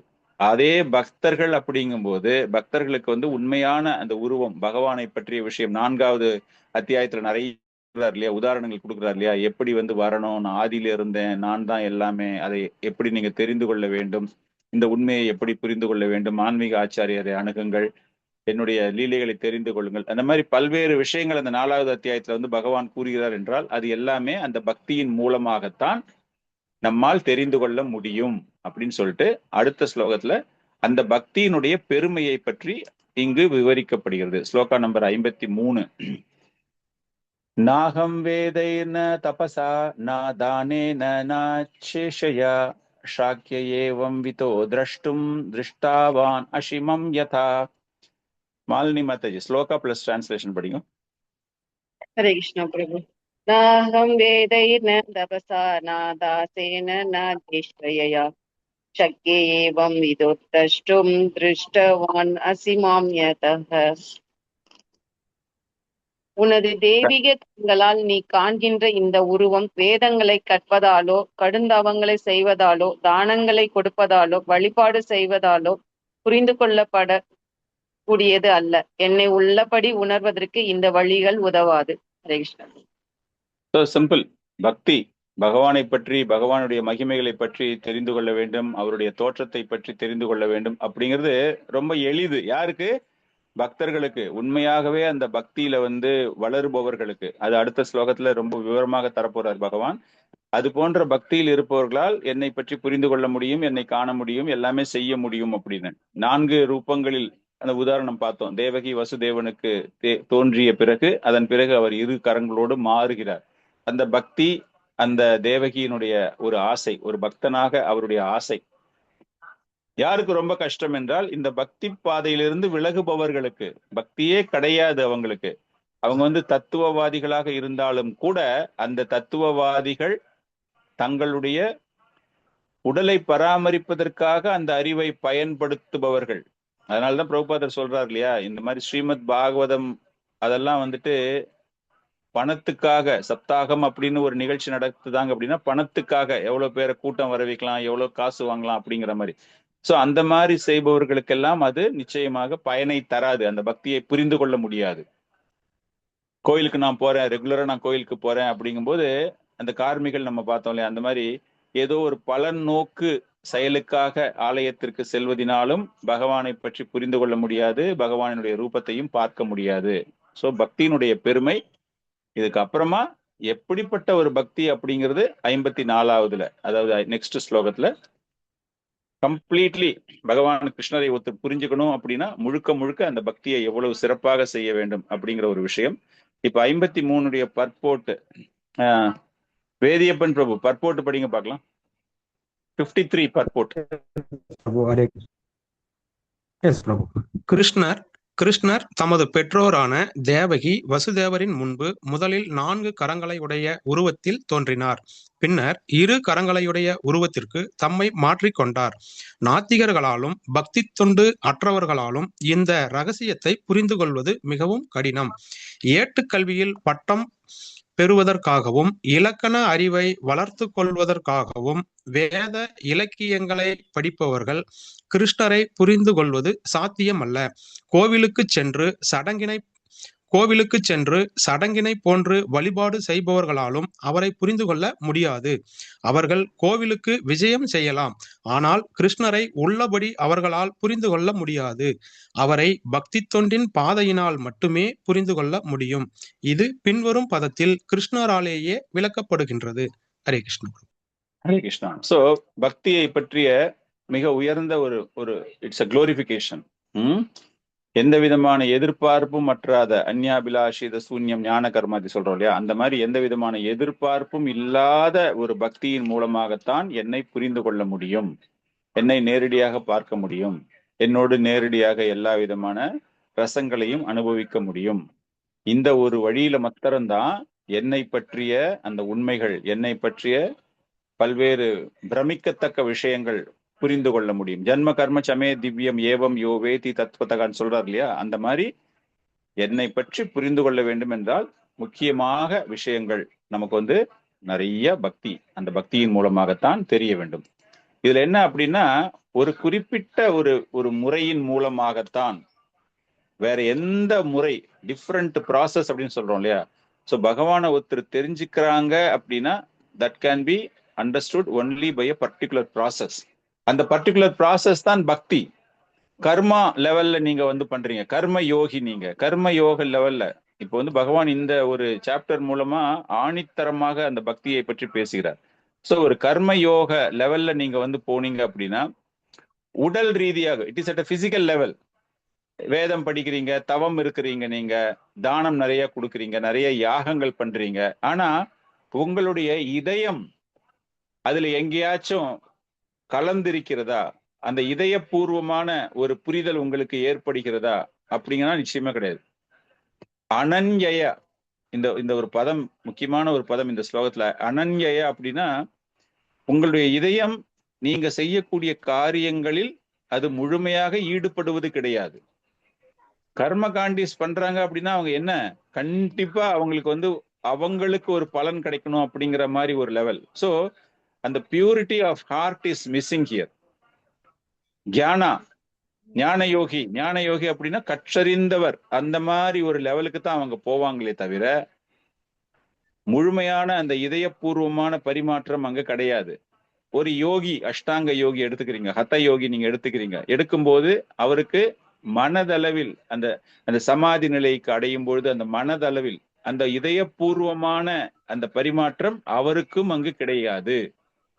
என்னுடைய இதயம் எந்த இடத்துல முழுமையாக இருக்கின்றது, அந்த பக்திங்கிற ஒரு ப்ராசஸ்ல மாத்திரம்தான் அந்த இதயமானது முழுக்க முழுக்க உங்களுடைய மனது, உங்களுடைய புத்திசாலித்தனம், உங்களுடைய பொய் அகங்காரம் எல்லாத்தையுமே நிலைநிறுத்தி ஒன்றுபடுத்தி முழுவதாக நீங்கள் பகவானிடம் உங்களுடைய அந்த பரிமாற்றத்தை சரணாகதி அடையும் பொழுது, சரணாகதி இந்த sense fully your heart is involve. உங்களுடைய ஹார்ட் அப்படின்னா நம்ம வேற ஒரு கிளாஸ்ல பார்த்தோம், நம்முடைய உணர்வுகள், நம்முடைய கான்சியஸ்னஸ், நம்முடைய உணர்ச்சிகள், இது எல்லாமே அந்த பகவானுக்கு வர்றதால தான் இது இந்த மாதிரி நடக்குது அப்படிங்கிற ஒரு விஷயம். இதுல வந்து பெரிய பர்போட், ரொம்ப முக்கியமான ஒரு பர்போட் இது.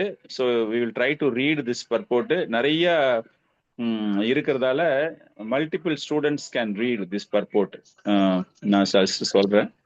வினோத் பிரபு, உங்க மாதாஜி, நீங்க 2 பேரும் ஃபர்ஸ்ட் 2 பேராகிராஃப் படிங்க பார்க்கலாம். அதுக்கப்புறம் நெக்ஸ்ட் ஸ்டூடெண்ட்ஸ் நம்ம சொல்லலாம்.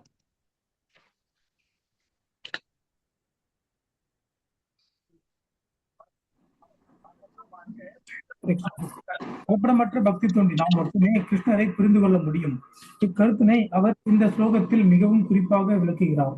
இவ்வாறு விளக்குவதன் மூலம் அனுமானத்தினால் பகவத்கீதையை புரிந்து கொள்ள முயலும் அங்கீகாரமற்ற கருத்துரையாளர்கள் தாம் வெறுமே விரயம் செய்து கொண்டிருக்கிறோம் என்பதை புரிந்து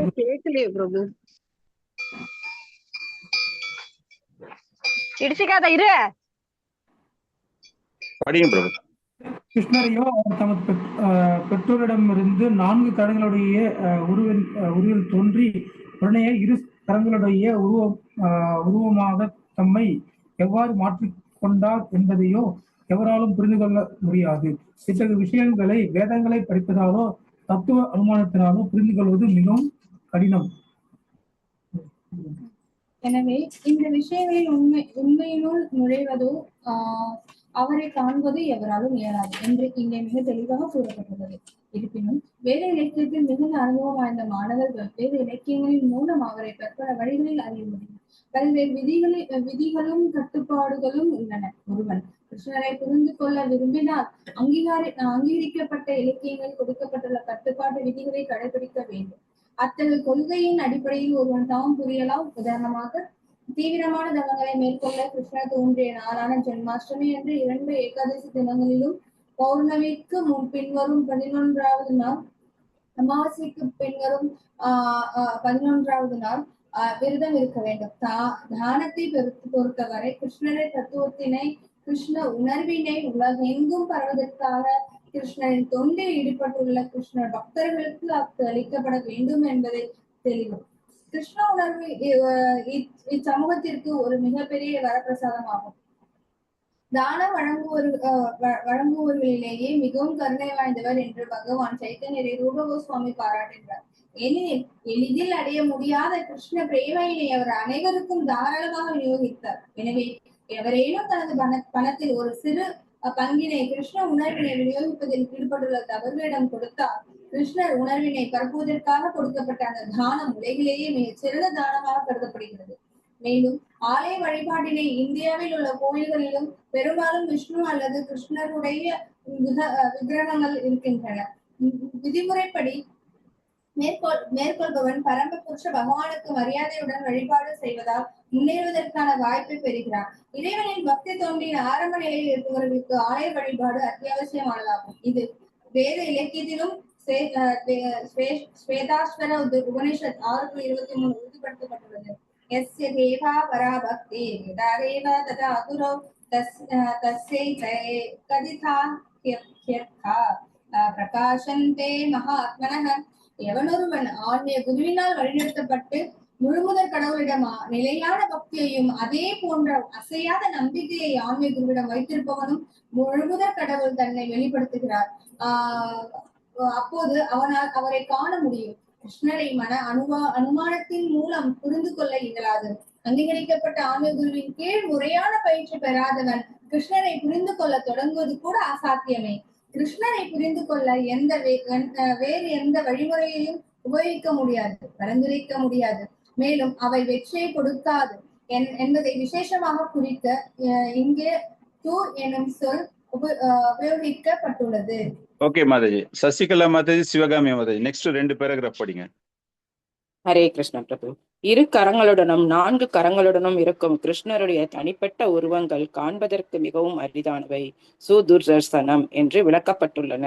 அத்தகைய உருவங்கள் அர்ஜுனனுக்கு காட்டப்பட்ட தற்காலிகமான விஸ்வரூபத்திலிருந்து முற்றிலும் வேறுபட்டவை. 4 கரங்களையுடைய நாராயணனின் உருவமும் 2 கரங்களுடைய கிருஷ்ணரின் உருவமும் நித்தியமானவை, திவ்யமானவை. ஆனால் அர்ஜுனனுக்கு காட்டப்பட்ட விஸ்வரூபமோ தற்காலிகமானது. தொத் அனன்யன திருஷ்டபூர்வம். ஸ்லோகம் 47 என்னும் சொற்கள் அர்ஜுனனுக்கு முன் இந்த விஸ்வரூபத்தை யாருமே கண்டதில்லை என்பதை குறிக்கின்றன. அது மட்டுமின்றி பக்தர்களுக்கிடையே அதை காட்ட வேண்டிய அவசியம் இருக்கவில்லை என்பதையும் சுட்டி காட்டுகின்றன. அர்ஜுனனின் வேண்டுகோளுக்கேற்ப கிருஷ்ணரால் அவ்வுருவம் காட்டப்பட்டது. இதன் மூலம் எதிர்காலத்தில் தன்னை கடவுளின் அவதாரம் என்று கூறிக்கொள்வோரிடம் மக்கள் விஸ்வரூபத்தை காட்டுமாறு கோரிக்கை விடுக்க முடியும். ஹரே கிருஷ்ணா. சிவகாமி மாதாஜி, நெக்ஸ்ட் 2 பேராகிராஃப் படிங்க மாதாஜி. சிவகாமி மாதாஜி, அந்த ஸ்லோகம் வர்றதுக்கு முன்னாடி வரைக்கும் படிக்கிறேன். முந்தைய ஸ்லோகத்தில் மீண்டும் மீண்டும் உபயோகிக்கப்பட்ட நா என்னும் சொல் வேத சாஸ்திரங்களில் பட்ட கல்வி பெறுவது போன்ற சிறப்பு தகுதிகளால் ஒருவன் மிகவும் கர்வம் கொள்ளக்கூடாது என்பதை குறிப்பிடுகிறது. கிருஷ்ணருக்கான பக்தி தொண்டினை ஏற்க வேண்டியது அவசியம். அப்போது மட்டுமே பகவத்கீதைக்கு உரை எழுத ஒருவர் முயற்சிக்கலாம். விஸ்வரூபத்தை காட்டிய பிறகு 4 கரங்களையுடைய நாராயண ரூபத்தை காட்டிய கிருஷ்ணர் பின்னர் 2 கரங்களுடன் தன்னுடைய சுய இயற்கை தோற்றத்திற்கு மாறினார். வேத சாஸ்திரங்களில் குறிப்பிடப்பட்டுள்ள 4 கரங்களையுடைய உருவங்களும் இதர உருவங்களும் 2 கரங்களுடன் விளங்கும் ஆதி புருஷரான கிருஷ்ணரிடமிருந்து தோன்றுபவையே என்பதை இது சுட்டி காட்டுகின்றது. எல்லா விரிவுகளுக்கும் மூலம் அவரே. இந்த ரூபங்களுக்கு மத்தியிலும் கிருஷ்ணர் தன்னிகரற்றவராக சிறப்பாக விளங்குகிறார். அவ்வாறு இருக்கையில் அருவவாத கருத்தை பற்றி என்ன சொல்வது? கிருஷ்ணரின் 4 கரங்களையுடைய உருவங்களை பொறுத்தவரை ஏறக்குறைய கிருஷ்ணரை போலவே தோன்றும் மகாவிஷ்ணுவும் காரணக்கடலில் சயனிப்பவரும் எவருடைய சுவாசத்திலிருந்து எண்ணற்ற அகிலங்கள் வெளிவந்து உட்புகுகின்றனவோ அந்த 4 கரங்களையுடைய உருவம் பரமபுருஷருடைய ஒரு விரிவே பிரம்ம சம்ஹிதையில் கூறப்பட்டுள்ளபடி. போதும் Mataji. Okay, thank you very much. சாந்த ரூபா பிரபு இருக்கீங்களா? லக்ஷ்மி ரூபினி மாதாஜி, சாந்த ரூபா 2 பேர் இருந்தீங்கன்னா நெக்ஸ்ட் 2 பேராகிராஃப் நீங்க படிங்க. ஹரே கிருஷ்ண பிரபு. படிங்க. எந்த மகாவிஷ்ணுவின் நூல் எண்ணிலடங்காத பிரபஞ்சங்கள் அனைத்தும் உட்புகுந்து மீண்டும் அவரது சுவாசத்தின் மூலமாக எளிமையாக படைக்கப்படுகின்றனவோ அவர் கிருஷ்ணரின் முதல் நிலை விரிவங்கமாவார். எனவே எல்லா காரணங்களுக்கும் காரணமான கோவிந்தரை கிருஷ்ணரை நான் வழிபடுகின்றேன். எனவே நித்தியமான ஆனந்தத்துடனும் அறிவுடனும் விளங்கும் புருஷோத்தமரான முழுமுதற் கடவுள் கிருஷ்ணரின் தனிப்பட்ட உருவை நாம் வழிபட வேண்டும் என்பதே முடிவு. அவரே விஷ்ணுவின் எல்லா உருவங்களுக்கும் மூலம், அவரே எல்லா அவதாரங்களுக்கும் மூலம். மேலும் பகவத்கீதையில் உறுதிப்படுத்தியுள்ளபடி அவரே முழுமுதற் கடவுளின் மூல ரூபம். வேத இலக்கியத்தில் பின்வரும் ஸ்லோகம் காணப்படுகிறது. சச்சித் ஆனந்த ரூபாய கிருஷ்ணாய நிஷ்டகாரினே நமோ வேதாந்த வேத்யாய குரவே புத்தி சாஷினே. அறிவும் ஆனந்தமும் நிறைந்த நித்திய ரூபமான கிருஷ்ணருக்கு நான் எனது மரியாதைக்குரிய வணக்கங்களை அர்ப்பணிக்கின்றேன். அவரை அறிவது வேதங்களை அறிவதாகும். அவரே பரம ஆன்மீக குரு. எனவே நான் அவரை வணங்குகின்றேன். அதன் பின்னர் கூறப்பட்டுள்ளது கிருஷ்ணோ வை பரமம் தெய்வதம். கிருஷ்ணரே பரம புருஷ பகவான். யோகோ வஷி சர்வஹா கிருஷ்ண ஹிட்யர். அந்த கிருஷ்ணர் ஒருவரே பரம புருஷ பகவான். அவரே வழிபாட்டுக்குரியவர். ஏஹோ அபிஷன் பகுதா யோ பபாதி. கிருஷ்ணர் ஒருவரே, ஆனால் அவர் எண்ணில் அடங்காத உருவிலும் பலதரப்பட்ட அவதாரத்திலும் தோற்றமளிக்கிறார். ஈஸ்வர பரமா கிருஷ்ணா சச்சிதானந்த விக்கிரகா அநாதிர் ஆதிர் கோவிந்த சர்வ காரண காரணம். அறிவும் ஆனந்தமும் நிறைந்த நித்தியமான உடலை உடைய கிருஷ்ணரே பரமபுருஷ பகவான். அவரே அனைத்திற்கும் ஆரம்பம் என்பதால் அவருக்கு ஆரம்பம் கிடையாது. அவரே எல்லா காரணங்களுக்கும் காரணமாவார். மற்றொரு இடத்தில் கூறப்பட்டுள்ளது, யத்ராவதீர்ணம் கிருஷ்ணாக்கியம் பரம் பிரம்ம நராகிருதி பரம பூரண உண்மை ஒரு நபரே. அவரது பெயர் கிருஷ்ணர். மேலும் அவர் சில சமயங்களில் இவ்வுலகிற்கு இறங்கி வருகிறார். அது போலவே பரம புருஷ பகவானின் பல்வேறு அவதாரங்களை பற்றிய வர்ணனை ஸ்ரீமத் பாகவதத்திலும் காணப்படுகிறது. அந்த பட்டியலில் கிருஷ்ணரின் பெயரும் இடம் பெற்றுள்ளது. இருப்பினும் கிருஷ்ணர் இறைவனுடைய அவதாரம் அல்ல என்றும் அவரே ஸ்வயம் பகவான் என்றும் கூறப்பட்டுள்ளது. Okay Mataji, thank you. ரத்னம் மாதாஜி நீங்க படிங்க Mataji. Next paragraph Ratnam Mataji. Last paragraph Achyuta Prabhu நீங்க படிங்க. Last paragraph Ratnam Mataji next படிங்க.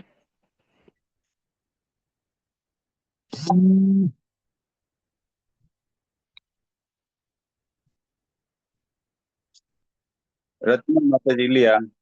ஓகே, அச்சுதா பிரபு நீங்க படிங்க. அப்புறமா லாஸ்ட் பேராகிராஃப் கிருஷ்ணா பிரபு படிங்க. ஹரே கிருஷ்ணா. அதுபோல மத்த பரதரம் நான்யத், என்னுடைய தெய்வீக உருவாகிய இந்த கிருஷ்ண ரூபத்தை விட உயர்ந்தது எதுவும் இல்லை என்று பகவத்கீதையில் பகவான் கூறுகிறார். பகவத்கீதையின் மற்றொரு இடத்தில் அகம் ஆதித் ஹி தேவானம், எல்லா தேவர்களின் மூலம் நானே என்றும் அவர் கூறுகிறார். மேலும் பகவத்கீதையை கிருஷ்ணரிடமிருந்து புரிந்து கொண்ட அர்ஜுனனும் இதே கருத்தினை பின்வரும் சொற்களினால் உறுதி செய்கின்றான். பரம் பிரம்ம பரம் தாம பவித்ரம் பரமம் பவான். தாங்களே பரமபுருஷ பகவான், பூர்ண உண்மை, எல்லாவற்றின் அடைக்கலம் என்று நான் தற்போது முழுமையாக புரிந்து கொண்டேன். எனவே கிருஷ்ணர் அர்ஜுனனுக்கு காட்டிய விஸ்வரூபம் இறைவனுடைய மூல உருவம் அல்ல. கிருஷ்ண உருவமே ஆதி உருவம். 1000 தலைகளும் கைகளும் உடைய அந்த விஸ்வரூபம் இறைவனிடம் அன்பில்லாத நபர்களின் கவனத்தை கவர்வதற்காகவே தோற்றுவிக்கப்பட்டது. அது இறைவனுடைய உண்மை உருவம் அல்ல. ஹரே கிருஷ்ணா. ஹரே கிருஷ்ணா. இறைவனுடன் பல்வேறு விதமான தெய்வீக உறவில் அன்புடன் ஈடுபடும் தூய பக்தர்களுக்கு விஸ்வரூபன் கவர்ச்சிகரமானது அல்ல. முழுமுதற் கடவுள் தனது மூல ரூபமாகிய கிருஷ்ணரின் உருவில் திவ்யமான அன்பினை பரிமாறிக்கொள்கிறார். எனவே கிருஷ்ணருடன் மிகவும் நெருக்கமாக பழகும் நண்பனான அர்ஜுனனுக்கு விஸ்வரூபம் மகிழ்ச்சி அளிக்கவில்லை, மாறாக அச்சமூட்டியது. கிருஷ்ணருடைய நித்திய நண்பனான அர்ஜுனனுக்கு தெய்வீக கண்கள் இருந்திருக்க வேண்டும். அவன் சாதாரணமான மனிதன் அல்ல. எனவே அவன் விஸ்வரூபத்தினால் கவரப்படவில்லை. பலநோக்கு செயல்களின் மூலம் தம்மை உயர்த்தி கொள்வதில் ஈடுபட்டுள்ள நபர்களுக்கு இந்த உருவம் மிகவும் அற்புதமாக தோன்றலாம். ஆனால் பக்தி தொண்டில் ஈடுபட்டுள்ளவர்களுக்கோ இரு கரங்களுடைய கிருஷ்ணரின் உருவமே மிகவும் பிரியமானது. ஹரே கிருஷ்ணா. ஹரே கிருஷ்ணா. ஸோ பிரபுபாதர் இந்த பர்போர்ட்ல எந்த அளவுக்கு ஆணித்தரமாக அந்த கிருஷ்ணா, அந்த பக்தி அப்படிங்கும்போது எந்த பக்தி நம்ம மிகச்சிறந்த ஒரு பக்தி. விஸ்வரூபம் அப்படின்னு பார்க்கும்போது விஸ்வரூபம் அந்த அளவுக்கு கவர்ச்சி தரக்கூடிய விஷயம் கிடையாது. யாருக்கு? தூய்மையான பக்தர்களுக்கு, உண்மையான அன்பு பகவான் மீது வைத்துக் கொண்டிருப்பவர்களுக்கு விஸ்வரூபம் என்பது ஒரு கவர்ச்சி தருவது கிடையாது அப்படிங்கிறாரு. ஆனால் அந்த விஸ்வரூபமானது பகவானினுடைய நித்தியமான ரூபமும் கிடையாது. அதை ஏன் ஒரு சிலர் பின்பற்றுகிறார்கள், அதற்கு ஏன் ஆசைப்படுகிறார்கள் அப்படிங்கிற ஒரு விளக்கம் தரும்பொழுதும் அவர்களுக்கு பலன் நோக்கு செயலில் இருப்பவர்கள் ஆன்மீக பாதையில் முன்னேற வேண்டும் அப்படிங்கிறதுக்காக இந்த விஸ்வரூபம், அந்த மாதிரி ஒரு பிரம்மாண்டத்தை பார்க்கும்போது அவங்களுக்கு ஒரு மனசுல மாற்றங்கள் துவங்கும். இவ்வளவு பெரிய என்ன சொல்றது, இவ்வளவு பெரிய மகிமைகள், இவ்வளவு ஆற்றல்கள் இருக்கக்கூடியவருக்கு நாம் சரணாகதி அடைந்தால் எப்படி இருக்கும்? ஏன்னா இவர்கிட்ட எல்லா பவருமே இருக்கு. அப்படின்னா அவர் நம்மளை எந்த மாதிரி வச்சுப்பாரு அப்படின்னு பௌதீகமாக ஆசையில் இருக்கிறவங்க அதுக்காக தான் பல்வேறு வகையான செயல்களில் ஈடுபடுகிறார்கள். அவர்கள் இந்த ரூபத்தை பார்க்கும்போது இன்னும் அதிக நம்பிக்கை ஏற்படும். கடவுளை வணங்கினா நம்மளுக்கு இன்னும் நல்லதெல்லாம் நடக்கும் அப்படின்ட்டு அந்த ரூபத்தின் மீது இன்னும் அதிகமான ஒரு ஆற்றல் வரும்போது அது கொஞ்சம் கொஞ்சமா அன்பாக மாறும். அந்த அன்பாக மாறும் பொழுது அதே போல பக்தியே இல்லாதவர்களுக்கு விஸ்வரூபத்தின் மீது அவங்க அதை பார்க்கறாங்க, பார்க்கும்போது இவ்வளவு விஷயம் இருக்கா, இதெல்லாம் நமக்கு தெரியலையே, நம்ம இதெல்லாம் நம்பாம இருக்கோமே, ஆனா இதெல்லாம் இப்போ இருக்குதே அப்படின்னு அவங்க தெரியும் போது அவர்களுக்கும் ஒரு கவர்ச்சி ஏற்படுகிறது. அப்படிங்கிறது கொடுக்கப்பட்டு மன ஊகத்தின் அடிப்படையில் எழுதக்கூடிய விஷயங்களை யாருமே ஏற்றுக்கொள்ளக்கூடாது. காரணம் என்ன அப்படின்னா, அந்த ஒரு ப்ராசஸ்ல, அந்த ஸ்பெகுலேட்டிவ் ப்ராசஸ்ல பகவானை புரிந்து கொள்ளவே முடியாது. அதனால அவங்க எழுதக்கூடிய ஒரு பாஷ்யங்கள், பகவானை பற்றிய விஷயங்கள் எதுவுமே ஏற்றுக்கொள்ளக்கூடாது. யாரு உண்மையான அந்த கமெண்ட்ரி எழுதணும், பாஷ்யம் யாரு எழுதணும் அப்படிங்கிற ஒரு விஷயத்தையும் இந்த ஒரு பொருளுரையில் கொடுக்கப்பட்டிருக்கிறார். சோ தூய்மையான பக்தர்கள் பகவானுக்கு பல்வேறு ரூபங்கள் இருக்கு அப்படின்னு முழுமையாக புரிந்து கொண்டிருந்தாலும் அவர்கள் விருப்பப்படுவது பகவானினுடைய நித்தியமான ஒரு ரூபம்தான் அப்படிங்கிற ஒரு விஷயம் இந்த கடைசி ஸ்லோகம் 55வது ஸ்லோகம், அதுவும் ரொம்ப அற்புதமான ஒரு ஸ்லோகம். அந்த ஸ்லோகத்துல இந்த பகவானை பற்றி தெரிந்து கொள்வதில் எந்த அளவுக்கு பகவத்கீதை மிக மிக மிக உயர்ந்த ஒரு பலனை தருகிறது, ரொம்ப முக்கியமான ஒரு பங்கு ஆற்றுகிறது. பகவானை நாம் தெரிந்து கொள்வதற்காக பகவான் கிருஷ்ணரை ஒரு சாராம்சமாக அவருடைய குணங்கள், அவருடைய படைப்புகள், அவருடைய ரூபங்கள், அவருடைய தன்மைகள் அப்படின்னு எல்லாமே நமக்கு தெரிய காரணமாக இருப்பது அந்த பகவத்கீதை. ஸோ அந்த பகவத்கீதை எவ்வளவு புனிதமானது அப்படிங்கிற மாதிரி குளோரிஃபைங் பகவானினுடைய அந்த வாதங்கள், அந்த வார்த்தைகளை பெருமைப்படுத்தக்கூடிய 55வது ஸ்லோகம் அற்புதமான ஒரு ஸ்லோகம். மத் கர்ம கிருண்மத் பரமோ மத் பக்த சங்கவார்ஜிதா நிர்வைர சர்வபூதேஷு யஷா மாம் ஏதி பாந்தவா. மேனகா மாதாஜி ஸ்லோகா பிளஸ் டிரான்ஸ்லேஷன் படிங்க பார்க்கலாம். Yes, Prabhuji. Thank you, Prabhuji. Mat karma krihan mat paramo mat bhakta sangavarjitaga nirvaira sarva bhuteshu yes mam eti Pandava. மொழிபெயர்ப்பு வழங்க ஸ்ரீல பிரபுபாதர் கி ஜெய். எனது அன்பு அர்ஜுனா, எவன் ஒருவன் எனது தூய பக்தி தொண்டில் ஈடுபட்டுள்ளானோ, பலநோக்கு செயல்கள் மற்றும் மனக்கற்பனைகளின் கலங்கங்களிலிருந்து முற்றிலும் விடுபட்டுள்ளானோ, எனக்காக செயல்படுகின்றானோ, என்னை தனது வாழ்வின் பரம இலக்காக வைத்துள்ளானோ மற்றும் எல்லா உயிர்களிடத்திலும் நண்பனாக உள்ளானோ, அவன் நிச்சயமாக என்னை வந்தடைகின்றான். ஹரே கிருஷ்ண பிரபுஜி. சோ அற்புதமான ஒரு விஷயம் பகவான் கிருஷ்ணர் இங்க என்ன சொல்றாருன்னா, இந்த சாப்டருடைய 55 ஸ்லோகங்களுடைய இந்த விஷயங்களை ஒரே ஸ்லோகத்துல முடிச்சிடறாரு. Is simply summarising. அதே போல ஸ்ரீலா பிரபுபாதர் சொல்லும் போது இந்த பகவத்கீதை இந்த பக்திக்கு எசன்ஸாக இருக்கக்கூடிய ஒரு ஸ்லோகம் இந்த ஒரு ஸ்லோகம் அப்படிங்கிறதையும் அவர் அங்க தெரிவிக்கிறார். மாம் ஏத்தி மீன்ஸ் என்னது, எங்கிட்ட நீ வந்துருவ இந்த பக்தி மூலமாக. லாஸ்ட் ஒரு 4 வெர்சஸ்ல இஸ் டாக்கிங் அபவுட் த பக்தி, ரைட்? அந்த பக்தி இருக்கும்போதுதான் என்னுடைய உண்மையான உருவத்தை காண முடியும் அப்படின்னு சொல்லும் போது மாம் ஏத்தி என்னை விட வேற ஒண்ணுமே பெரிய விஷயமே கிடையாது, அப்படிப்பட்ட என்னிடம் நீ வந்து விடுவாய். சோ இப்போ இந்த மாதிரி நீ வர அப்படிங்கும்போது என்ன நாம் புரிந்து கொள்கிறோம்? சாதனா செய்வது இல்லையா, பயிற்சி செய்வது. சத்யா சாதன் இந்த பொருளுரையில நம்ம பார்த்தோம் அப்படின்னா, சத்யா அப்படின்னா நம்முடைய இலக்கு என்னது? அந்த பரம்பொருளை அடைவது இல்லையா? அந்த 2 கரங்களுடைய அந்த பகவானை நாம் பார்க்க விரும்புவது, பார்ப்பதற்கான முயற்சிகள் செய்வது. That is a sadhya. Your making an effort. சாதன் அந்த இலக்கை அடைவதற்காக நீங்கள் செய்யக்கூடிய பயிற்சி. My sadhya is to become a doctor. Okay, sadhan is preparing to clear the NEET exam. அப்பதான் எனக்கு டாக்டர் சீட்டு கிடைக்கும் இல்லையா? அந்த மாதிரி ஒரு goal. To achieve that goal we practice something. So ரெண்டுமே இட் இஸ் நான் டிஃப்ரெண்ட். உங்களுக்கு இலக்கு பகவான் அப்படின்னா அந்த இலக்கை அடைவதற்கு நீங்கள் செய்யக்கூடிய பயிற்சி. So sadhya and sadhan, they are almost same. They are conveying the same meaning. That's what Prabhupada is trying to tell in this sloka. அந்த மாதிரி ஒரு பயிற்சி செய்யும் பொழுது அந்த பயிற்சி எப்படிப்பட்ட பயிற்சியாக இருக்க வேண்டும் என்றால், மத் கர்மா மத் பரமோ மத் பக்தகா. ஸோ இதெல்லாமே அந்த இலக்கிற்கான ஒரு பயிற்சி.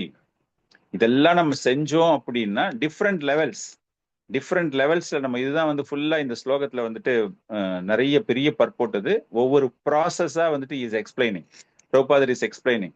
இதுக்கு முன்னாடியே பகவான் சொல்லியிருக்கார் இல்லையா, அவரை அடைய வேண்டும், என்னுடைய இலக்கு என்னது, பகவான் கிட்ட நான் போகணும் இல்லையா. அப்ப அந்த இலக்கு இருக்கும்போது இதுக்கு முன்னாடியே பகவான் நிறைய இடங்கள்ல சொல்லியிருக்காரு, யத் கரோசி யத் அஸ்னாசி, எது நீ செய்யறதா இருந்தாலும் குருஷ்வே மத் அர்ப்பணம், எல்லாத்தையும் எனக்கு கொடு, எதுவா நீ எது செய்யறதா இருந்தாலும் எனக்காக கொடு அப்படின்னு.